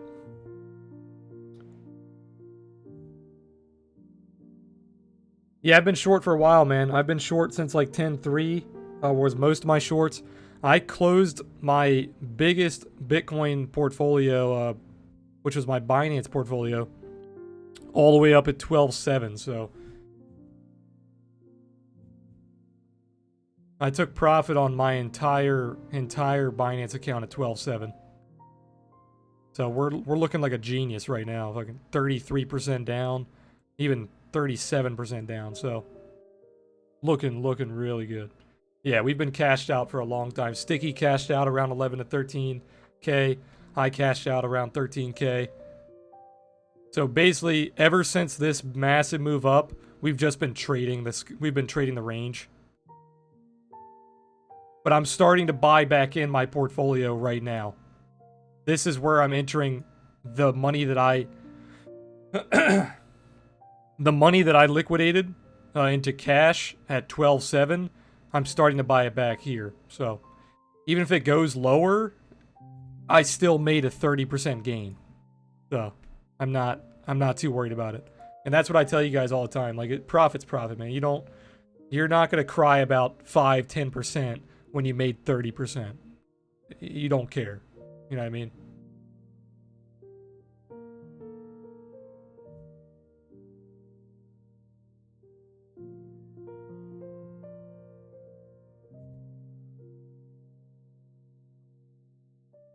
I have PTSD from deserts and loud explosions. I feel you, man. Yeah, I've got a, I've got some buddies that were in the military that still struggle.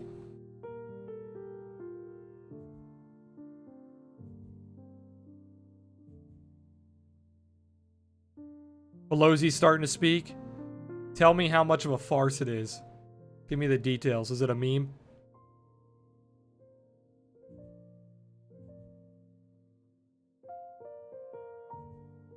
All right, if this re-breaks 85, I'm getting out. And let's see. Actually, yeah, I'll just probably get out. I was thinking about, instead of getting out, I could just go short. I could hedge it. We'll see. What I'm talking about is getting out of my high risk account long. I'm trying to scalp this, but I tried to scalp it way too early. I tried to scalp it here.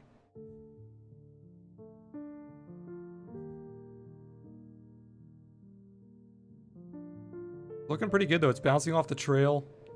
You are losing momentum though. Nice buyers coming in though. Very nice buyers coming in.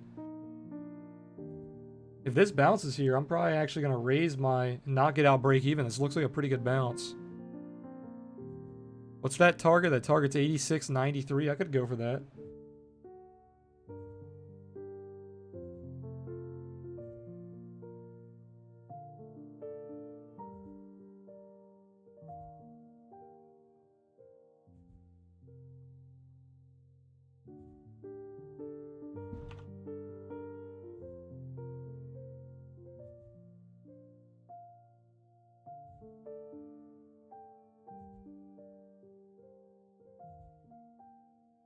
Yeah, often two legs in Bitcoin. Yeah, 100%. You're right. No, man, I don't want to watch that on stream. I don't want to get too political on stream. You guys know my stance. Above all else, I'm a capitalist.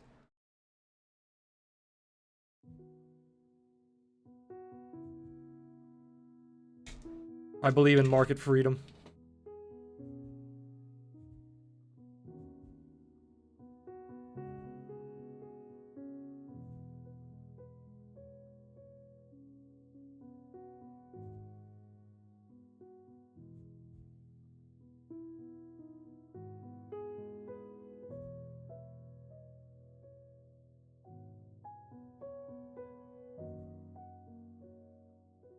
Where's all those people calling for a new all-time high by the end of the year? What are they calling for now? And before Yubi and your SS and Medicare are gone? Yeah, right? Shit, by the time I'm old enough to get Social Security, it's probably not going to be there, so we probably won't even have any money to get me some Social Security.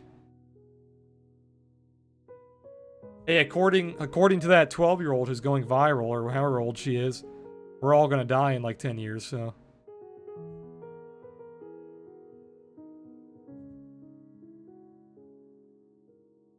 There was an SEC crypto meeting today. Maybe institutional investors freaked.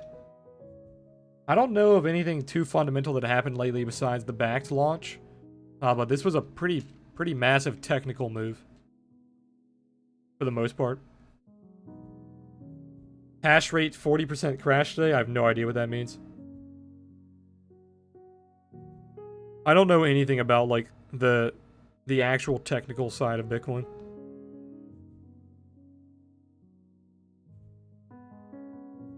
I wait to take profit from 8.2, small retest, 50% of the last wick. Yeah, I like that. I like that idea.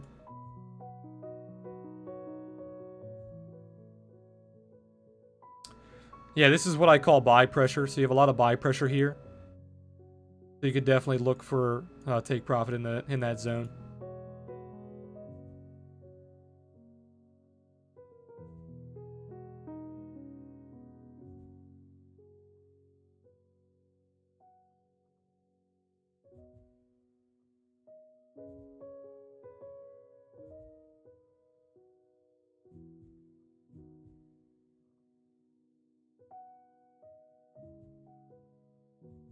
It's a mix of a lot of exchanges, and you can see liquidations in big orders.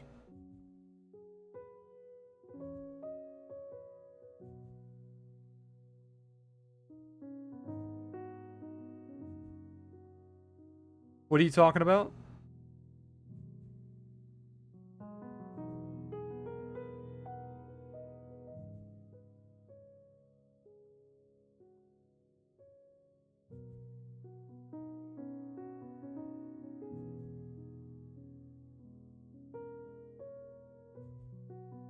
Starting to see some buyers come in here.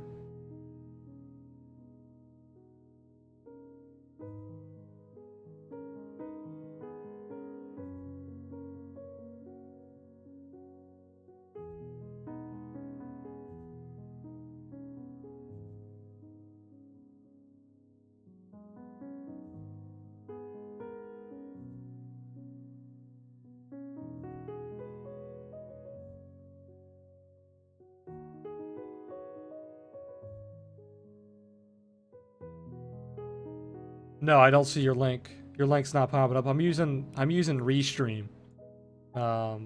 It doesn't show me YouTube links. Give me a second.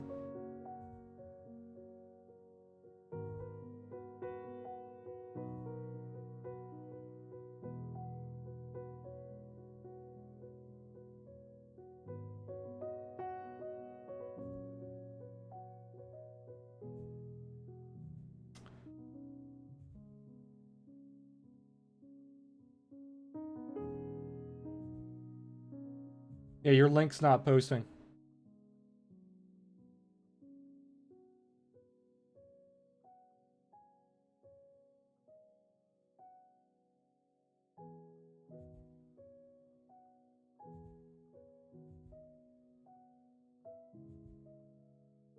Are you talking about skew? Because skew has a lot of that data too. Where's my skew? I have it on here somewhere.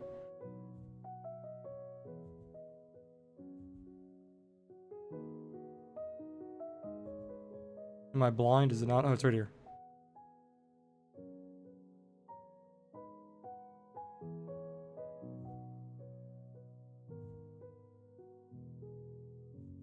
Skew has a ton of data here on Bitcoin.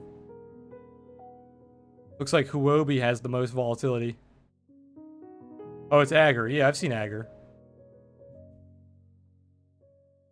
Yeah, I've seen Agger. I use Trading Light for stuff like that. Trading Light's a lot smoother for me. If you're looking for some like hardcore analytics on Bitcoin, look at Skew. It has a sk3w.co. Really good data on Bitcoin. If you're one of these data freaks that likes a lot of data like this.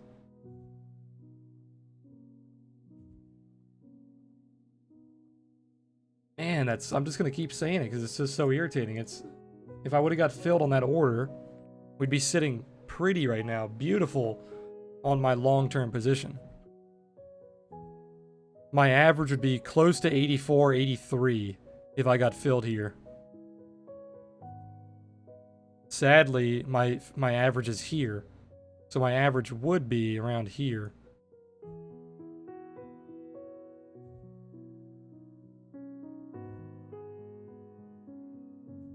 Goddamn overload.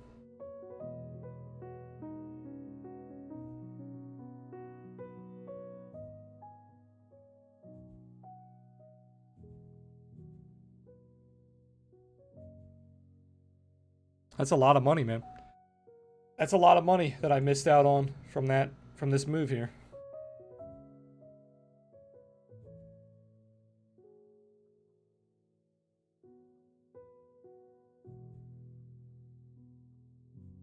We get back above this pivot. It's looking really good. You just flipped green on your trail.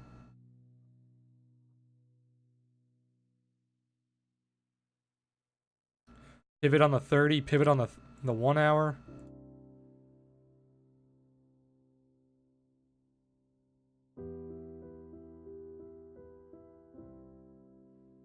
Alright, I could get out break even here, but I'm going to let it run a little bit. We'll see if it gets to this target.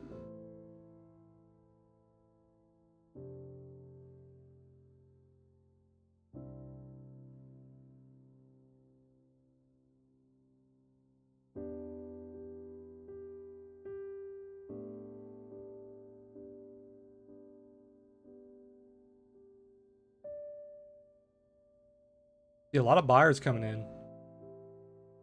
That was a massive buy there.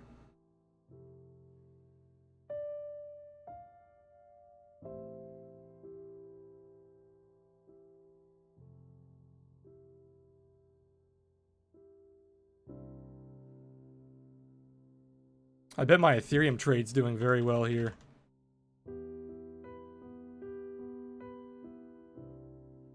What's my average on Ethereum? Let me see.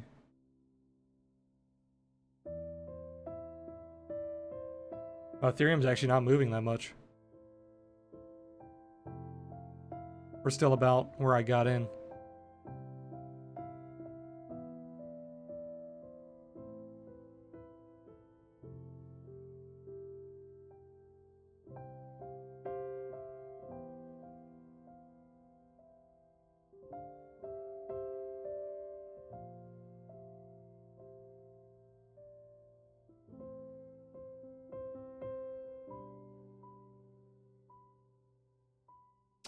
Yeah, it looks like I could have got out break even. It's not gonna push up here.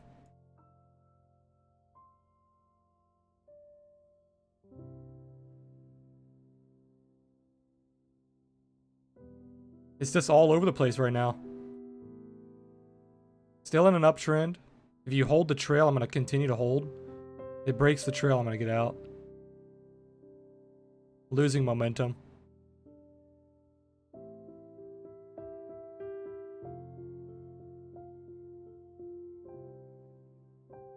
You can see here, even on the 1 minute, you can see that beautiful trend shift. Massive failure.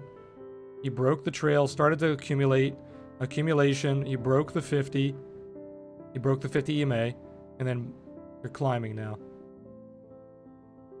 You can see on the momentum too, massive bearish move.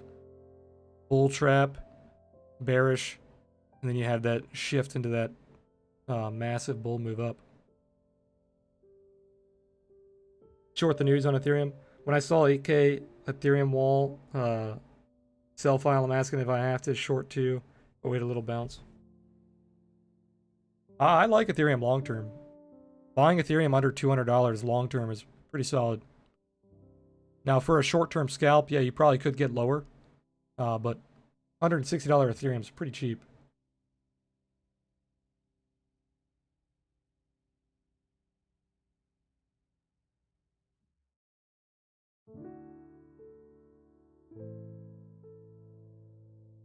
Ethereum loves this like 200 to like 300 range. You don't get a whole lot of data on BitMEX, but if you look at let me see.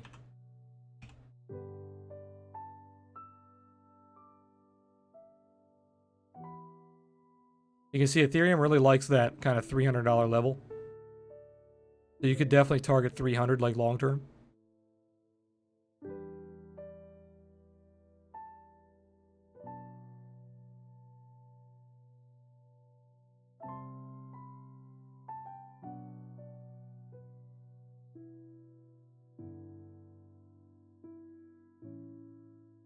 Yep, we're losing momentum here. I second guessed myself. Should have got out break even. It's all good though. Half size position. Probably going to close here. Let's take a look how it reacts to the trail.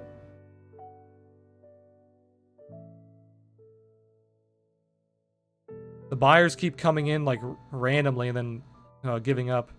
You have massive buys coming in and then they lose steam completely. Big sells coming in here.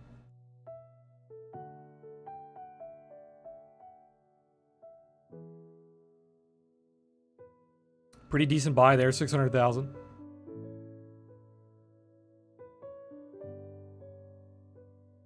Want to pull up BSV? 1 second. Need to see if I'm going to get out of this trade.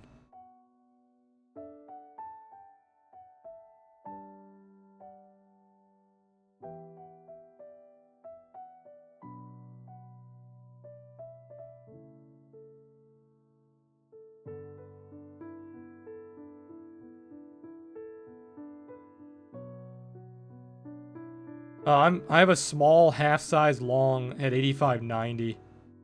So we're down about 0.5%. Just a really small scalp trade.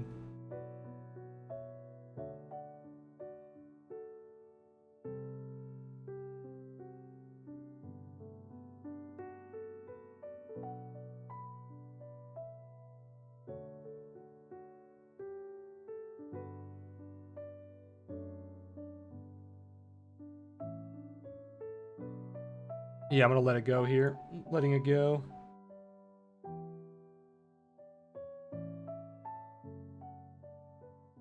Alright, so we could have got out break even there. I changed my mind last minute. We got out at 85.36. Let's see.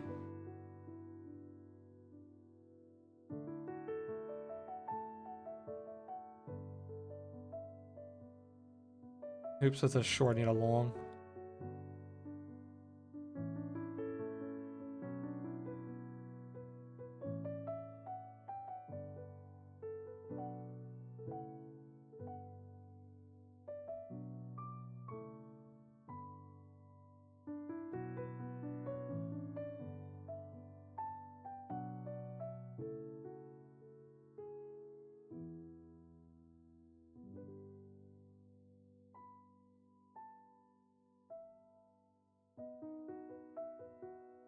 Let me update Discord real fast.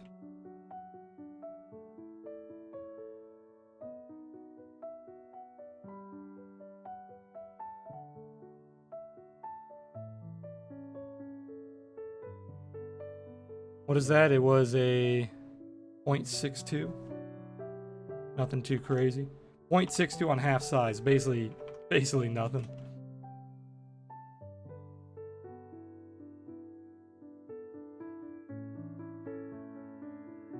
Alright. We'll see how this reacts to the 50 here.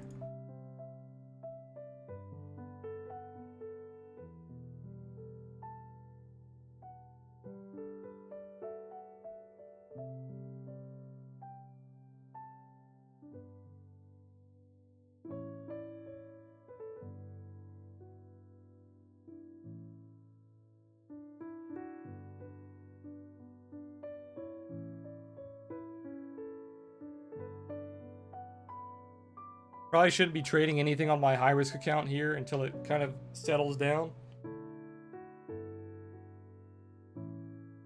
Because that account will get chopped out pretty easily with these kind of moves.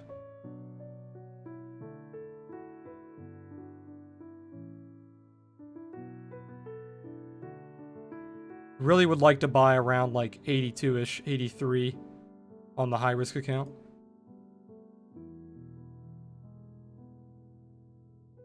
Yeah, right around this level here.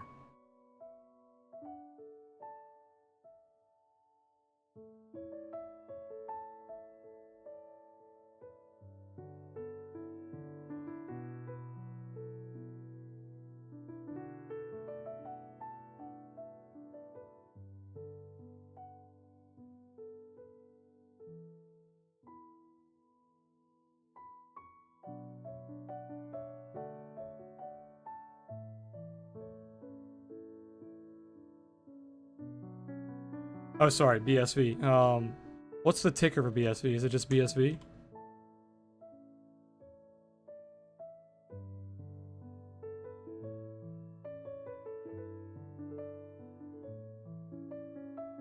Yeah, very bearish here. You saw that massive downtrend. Sell signals all the way down. Break downward. You look like you have some support on these pivots here. You're actually bouncing off that pivot nicely. You have another pivot here. You have one here as well. So a ton of support here. $71 is your best level. That's your point of origin pivot. You do have a nice doji right here, which almost acted as that perfect low. So 71, 71.70, 65, really good supports.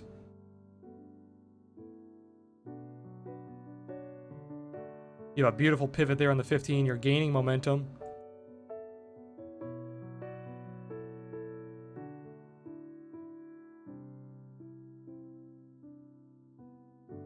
Basically same exact thing on the BTC pair. Beautiful doji here acted as your support. As long as you hold that doji, you're looking pretty bullish for a long-term play. You do have a slight bull div incoming as well. Hard to call bull divs this early on massive impulses, but you do have a bull div forming. Beautiful descending triangle. You saw that pivot act as your low. Then you had the sell signal, sell, sell, sell, sell, and then boom, all the way down. Trump's mad on Twitter. Why? Because he's getting impeached? It's hilarious. Let me go see what he's saying.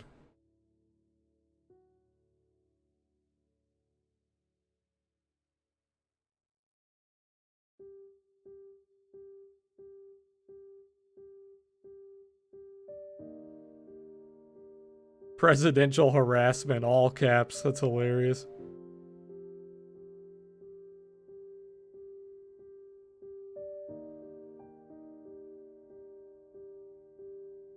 Dude, he's rage tweeting. He's tweeting like every 3 minutes. I think it's so funny because you have to imagine. Imagine him as president, like sitting in the Oval Office, and he has like maybe 5 or 6 like staffers around him, and he's just angrily tweeting on his phone or his laptop. It's fucking hilarious, dude. I think it's so funny. Like, you have to imagine what his staffers are thinking when they're watching this guy tweet.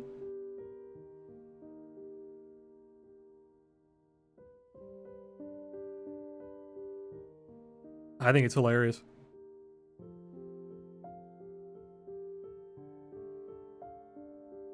I don't think they're going to get anywhere with this impeachment, like I said. Even if it goes well, everything goes their way, he still would not be impeached by the time he finished his term.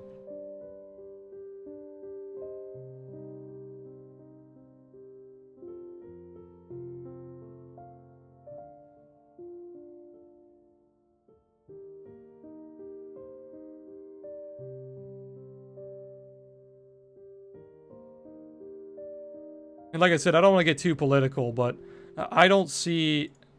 If you look at polls, and if you look at rallies, if you look at just like every... Why is this not disappearing? If you look at just the media in general, I don't think anyone's going to beat him for a second term. I don't think anybody stands a chance. I think he's going to win the second term pretty easily. I think their only hope is Andrew Yang. And the problem is they don't even give Andrew Yang that much talking time. I don't think Warren stands a chance. I don't think Biden stands a chance. I don't think Sanders stands a chance. I think he'll win pretty easily. We'll see if I'm wrong, though.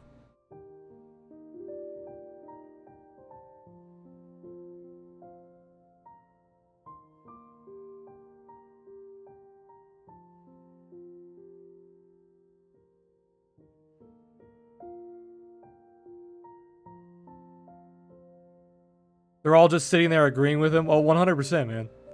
They're like, oh, dude, great tweet. Great tweet, Mr. President. Looks good. No typos.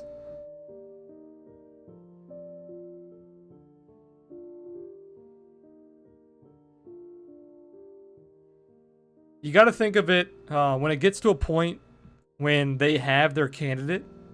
So when the Democratic Party has their candidate and they're going into the one-on-one debates, who do you think stands a chance against Trump and like all of his supporters? Because I don't think Sanders or Warren, they would get destroyed, dude. If you watch the debates with how he handled Hillary Clinton, I think he could handle Warren and Sanders for sure. I think Yang would do the best against him in a one-on-one debate for sure. But I don't really... It doesn't matter to me. I'm not going to talk too much about it on stream. Politics are very, very polarizing. I'm here to make money. I'm here to trade. Politics have a big effect on the market, and I will say, if I had to pick a candidate purely based on the market, I would pick Trump. I think Trump has done well when it comes to the market and it comes to traders making money with the market. It would probably hurt traders if we switched over to a Democratic Party again. So if I voted purely on market sentiment, I think Trump would be the better bet. But that's purely on market sentiment. I'm not going to go into any of the other stuff because the other stuff is very political. But like I told you guys, without talking about politics, above all else, I believe in capitalism. I think capitalism is one of the greatest things to happen to humanity. And when it comes to like Sanders and Warren and all these other guys, they're very close to leaning towards socialism. And I just don't think socialism will help the market. I don't think socialism will help the economy.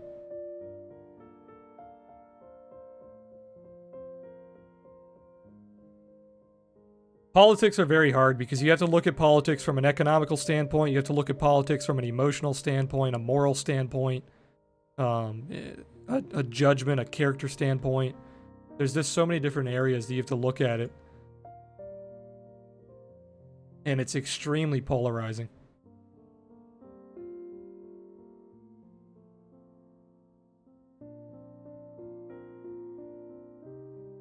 Yeah, I agree with the thing with Biden. You can't even get past the videos of him like sniffing girls' hair and like the way that he touches little girls when he's taking pictures. It's fucking disgusting, man. If you're a normal, sane human being, you can't watch those videos and not cringe, dude. It's fucking disgusting.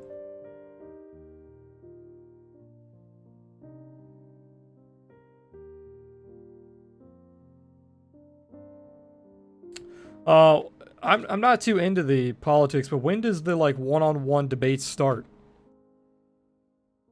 Because I think that will start having an effect on the market for sure. And if you guys are wondering why we talk about politics every now and then on the stream, it's hard to avoid politics because if you're trading Bitcoin or trading in the stock market, politics have a massive effect on how the market reacts to things. And I think the one-on-one debates and like when it comes closer to the end of the election, the market's definitely gonna start moving.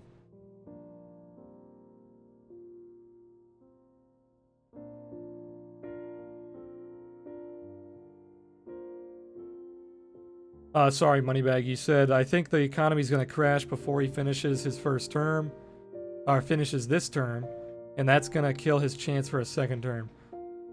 I think it's going to be, I think if the market crashes, it's going to be during his second term.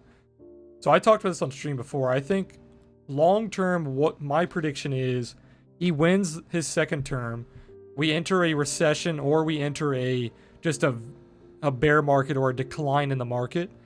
I think he's going to get blamed for it, and it's going to ruin, obviously, his reputation for the second term. And then it's going to cause the Democrats to win in the next election. That is my long-term prediction.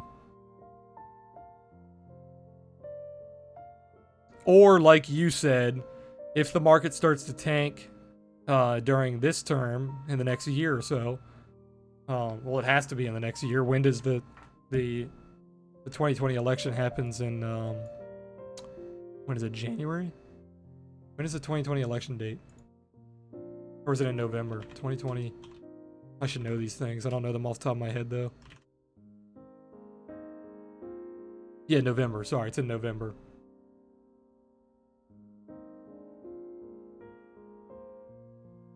So we have until November to see if there's a market correction.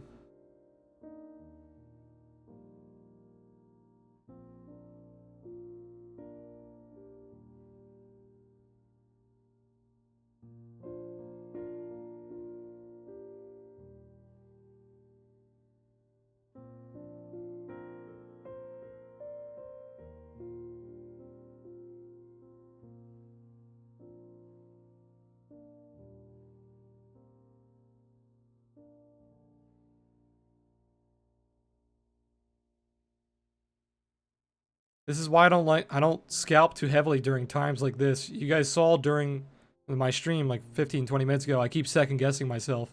Should I get out break even? Should I hold for my target? What should I do? It's just the order flow is so choppy.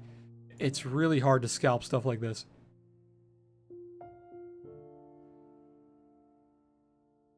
You need to add that tipping option. Yeah, I took away my donation and stuff. Because I feel like it's a little sleazy asking for donations when I run a business, you know what I mean? So it's like, what the hell is that?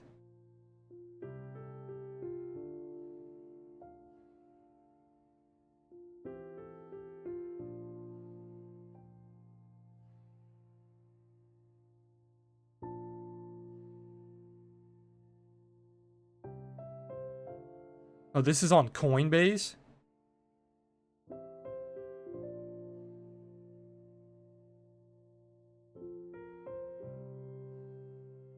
Oh yeah, holy shit.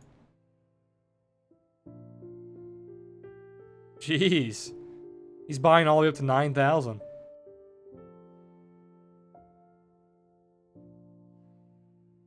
The whales are coming in. And then World War III, yeah. Yeah, sleazy's probably too rough of a word. But I think, like... I had the donation panel for the longest time under my stream. I just took it off recently because I figured that I run a business, so if you guys want to support, you could buy the Discord, you could buy the indicators, you could do all sorts of things that help me and help you at the same time. I don't even know how to do the donation thing on YouTube, so I just never even set it up. But if you feel that strongly about it, you can message me and I can send you a Bitcoin address or something. But I never really ask for donations. Don't require donations. You guys don't have to sub on Twitch or anything. All my streams are free.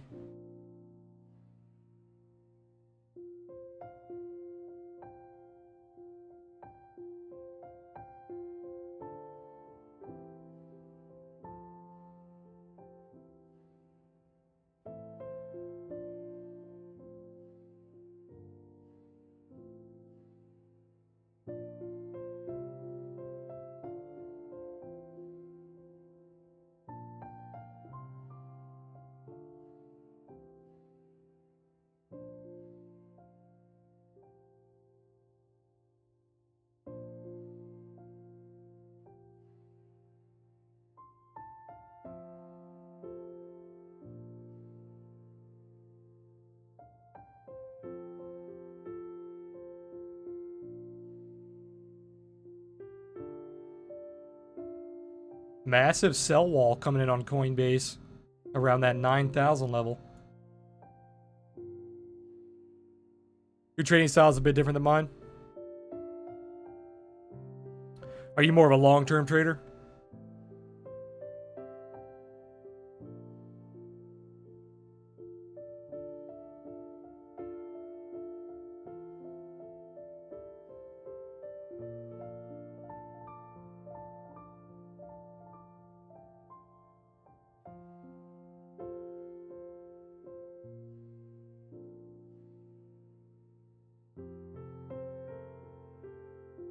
You enjoy learning from my videos? Yeah, I appreciate that, man. Yeah, I get a lot of comments that people are saying like they trade very differently. They're scalpers or they're investors, or they just trade different markets like forex, stocks, and they still use like the stuff they learn in my videos and kind of tweak it to their strategies.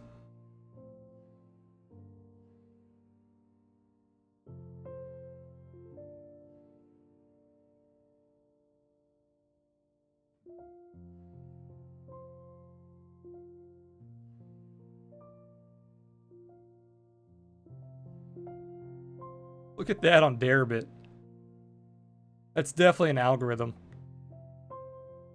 That's pretty funny.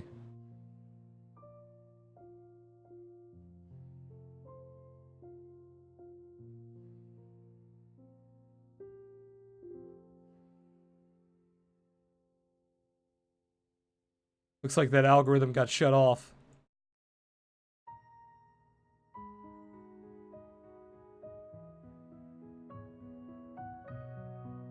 That algorithm got obliterated.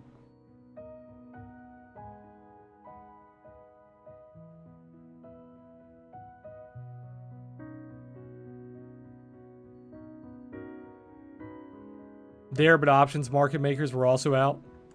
Or they pulled out. 1,000% premium to buy calls. Jeez.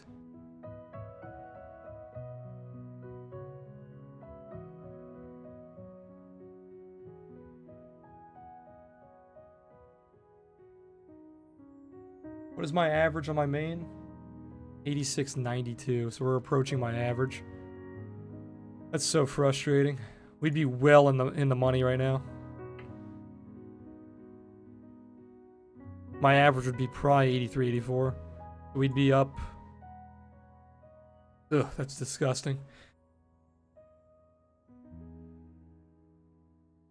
We'd be up like 4% already. On a massive position. It would if I got filled, it would be a two and a half size position that I normally take. So 4% on that's pretty huge.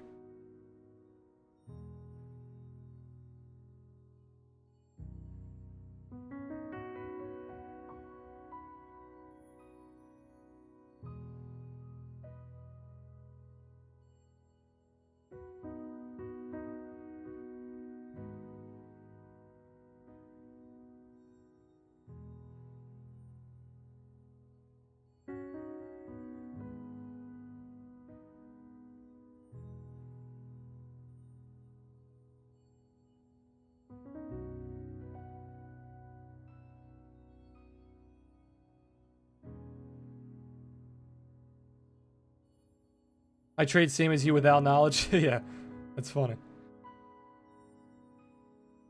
Different industries, different markets. Gotcha.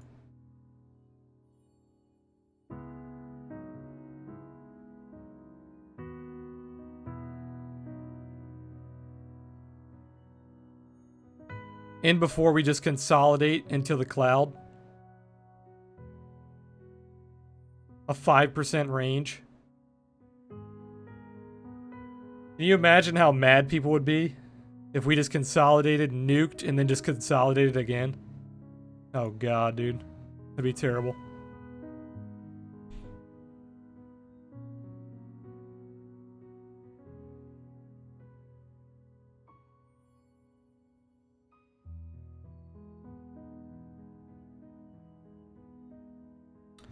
This is a very long stream, guys. If you're new here, I typically do not stream this long. I'm streaming this long because Bitcoin's tanking hard. We typically only stream until like 4:30. It's already almost 6. We've been streaming for 2.5 hours already.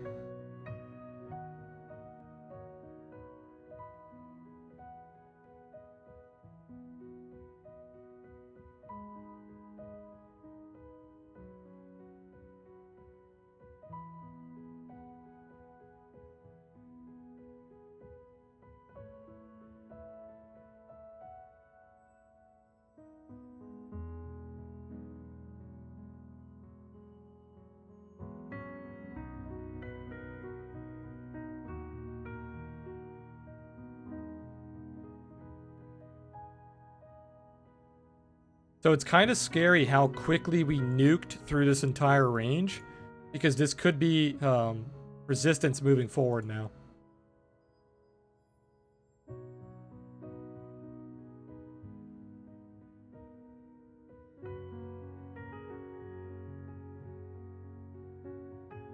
Yeah, exactly, money back. Exactly. I don't know about this one. Exactly, yeah. When my trades aren't super clean. These trades I don't know about. All my trades during the chop, easy, no problem. The dump trade, easy. This current trade, I don't know about this one, man. We might be in for a ride.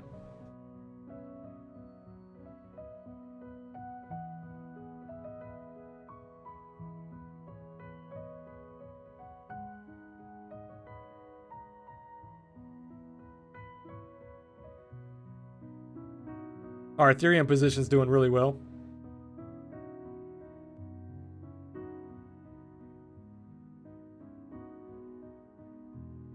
Entered Ethereum at... Where is my trade?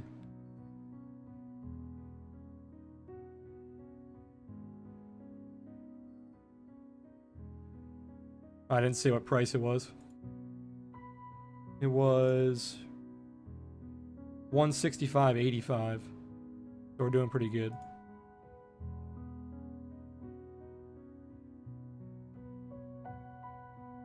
About 2%. Pretty solid. Oh, there's my target. So we hit my target. I second guessed myself too many times. My target was 86.93. 86.98 is that high, so we would have hit our target. It's all good though. Half size position, very small loss. Better safe than sorry. I've been out of the scalping game for a long time, so scalping is kind of throwing me off.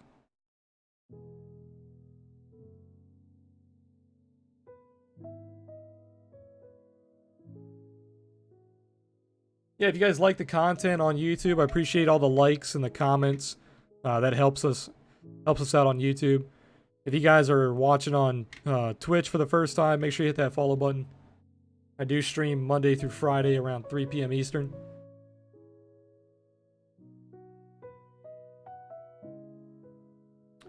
Yeah, Kita, that's only one small account, man. My main account is very long. Very, very long on my main. And my Coinbase account is already long as well. So this going up is beautiful. I'm not worried about my high risk account losing that trade. My main account is in a fat position right now. If I got filled on that bottom, I'd be in a huge position. I'm currently in a two times the size of my normal trade. If I got filled here, I'd be in about 2.5. Probably more, about 2.6. Yeah, we're looking good. We're long ETH, long Bitcoin. Looking solid.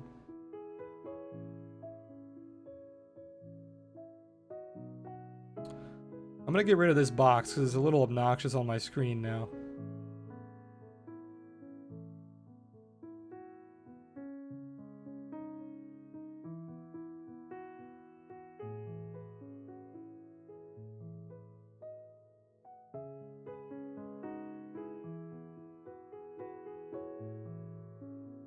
A pretty big range here.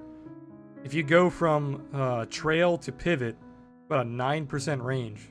Pretty massive.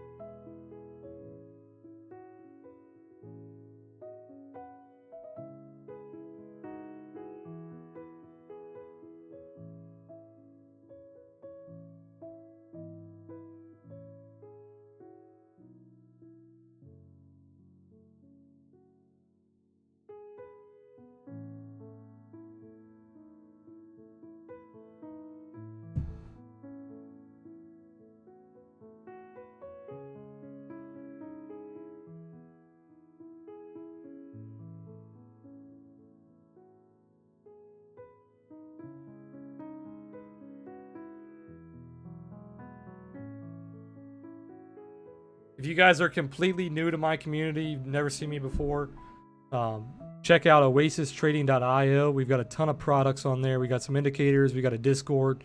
We have a free trading course. We got some more stuff coming to that website pretty soon. We're going to start a Discord trial. We're adding a new indicator tonight. We're going to have a page for our monthly reports. We're going to have a page for the Discord bot that we're working on. Got a lot of stuff being added, so be sure to check that out.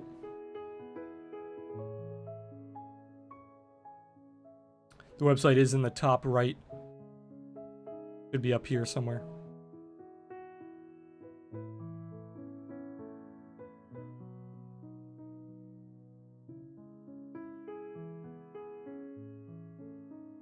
It's a beautiful bottom here. Nice little tweezer bottom.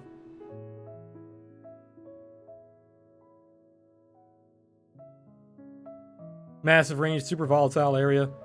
Think about going sideways to reset oscillators, potentially see lower prices. Yeah, definitely seeing some accumulation. So we see your accumulation low. You're currently forming your accumulation high. So we'll see how it reacts to this level around 88. Yeah, no problem, kiddo.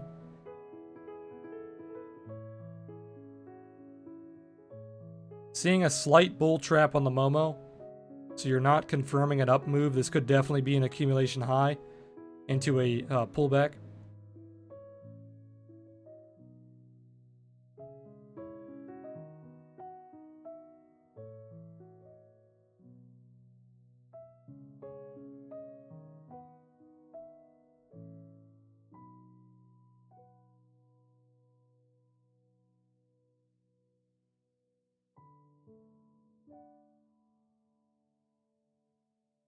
Could you imagine the pain on the daily candle if we retraced on the daily?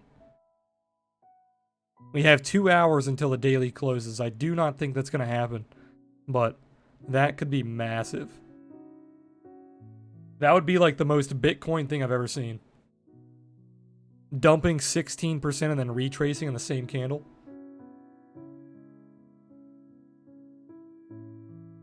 You're long BSV. I think longing any of these coins right now is a pretty decent idea. I mean, I don't know about like ADA and Ethereum and all, or EOS and all the small the small altcoins.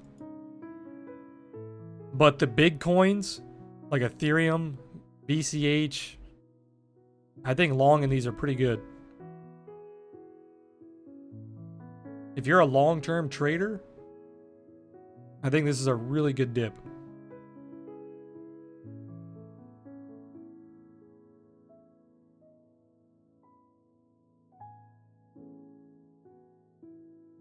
And I'm still salty. Still salty it didn't fill that order.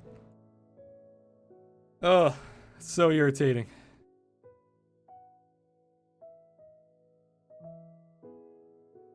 It's up almost 10% from that order.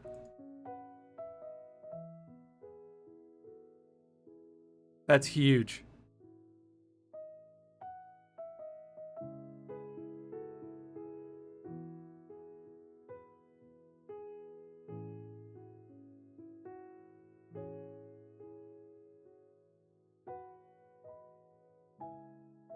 Five minutes hitting your 50 EMA.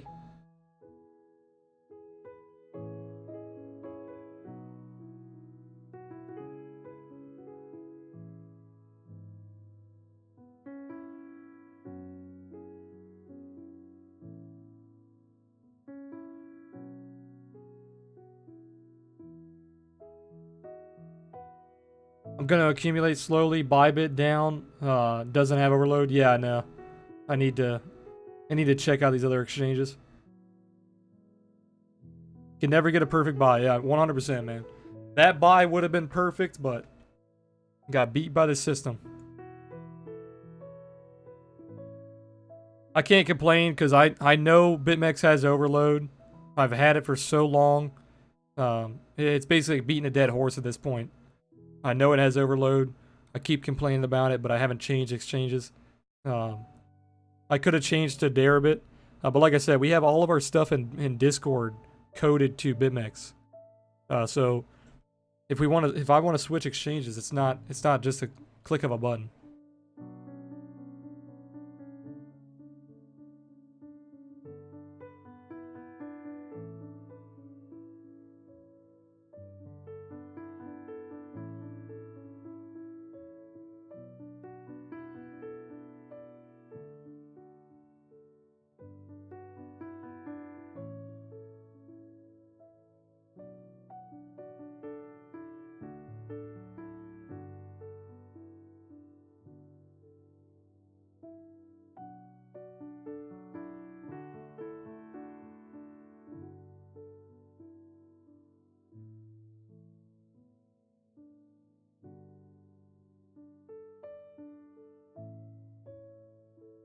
Yeah, what's ridiculous is BitMEX could fix their overload no problem, dude. No problem. They could fix it. They choose not to. It's a feature, it's not a bug. It's a feature, 100%.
I think I'm gonna go ahead and call it on stream, guys. It's getting close to 6 o'clock. Very, very long stream, almost a 3-hour stream.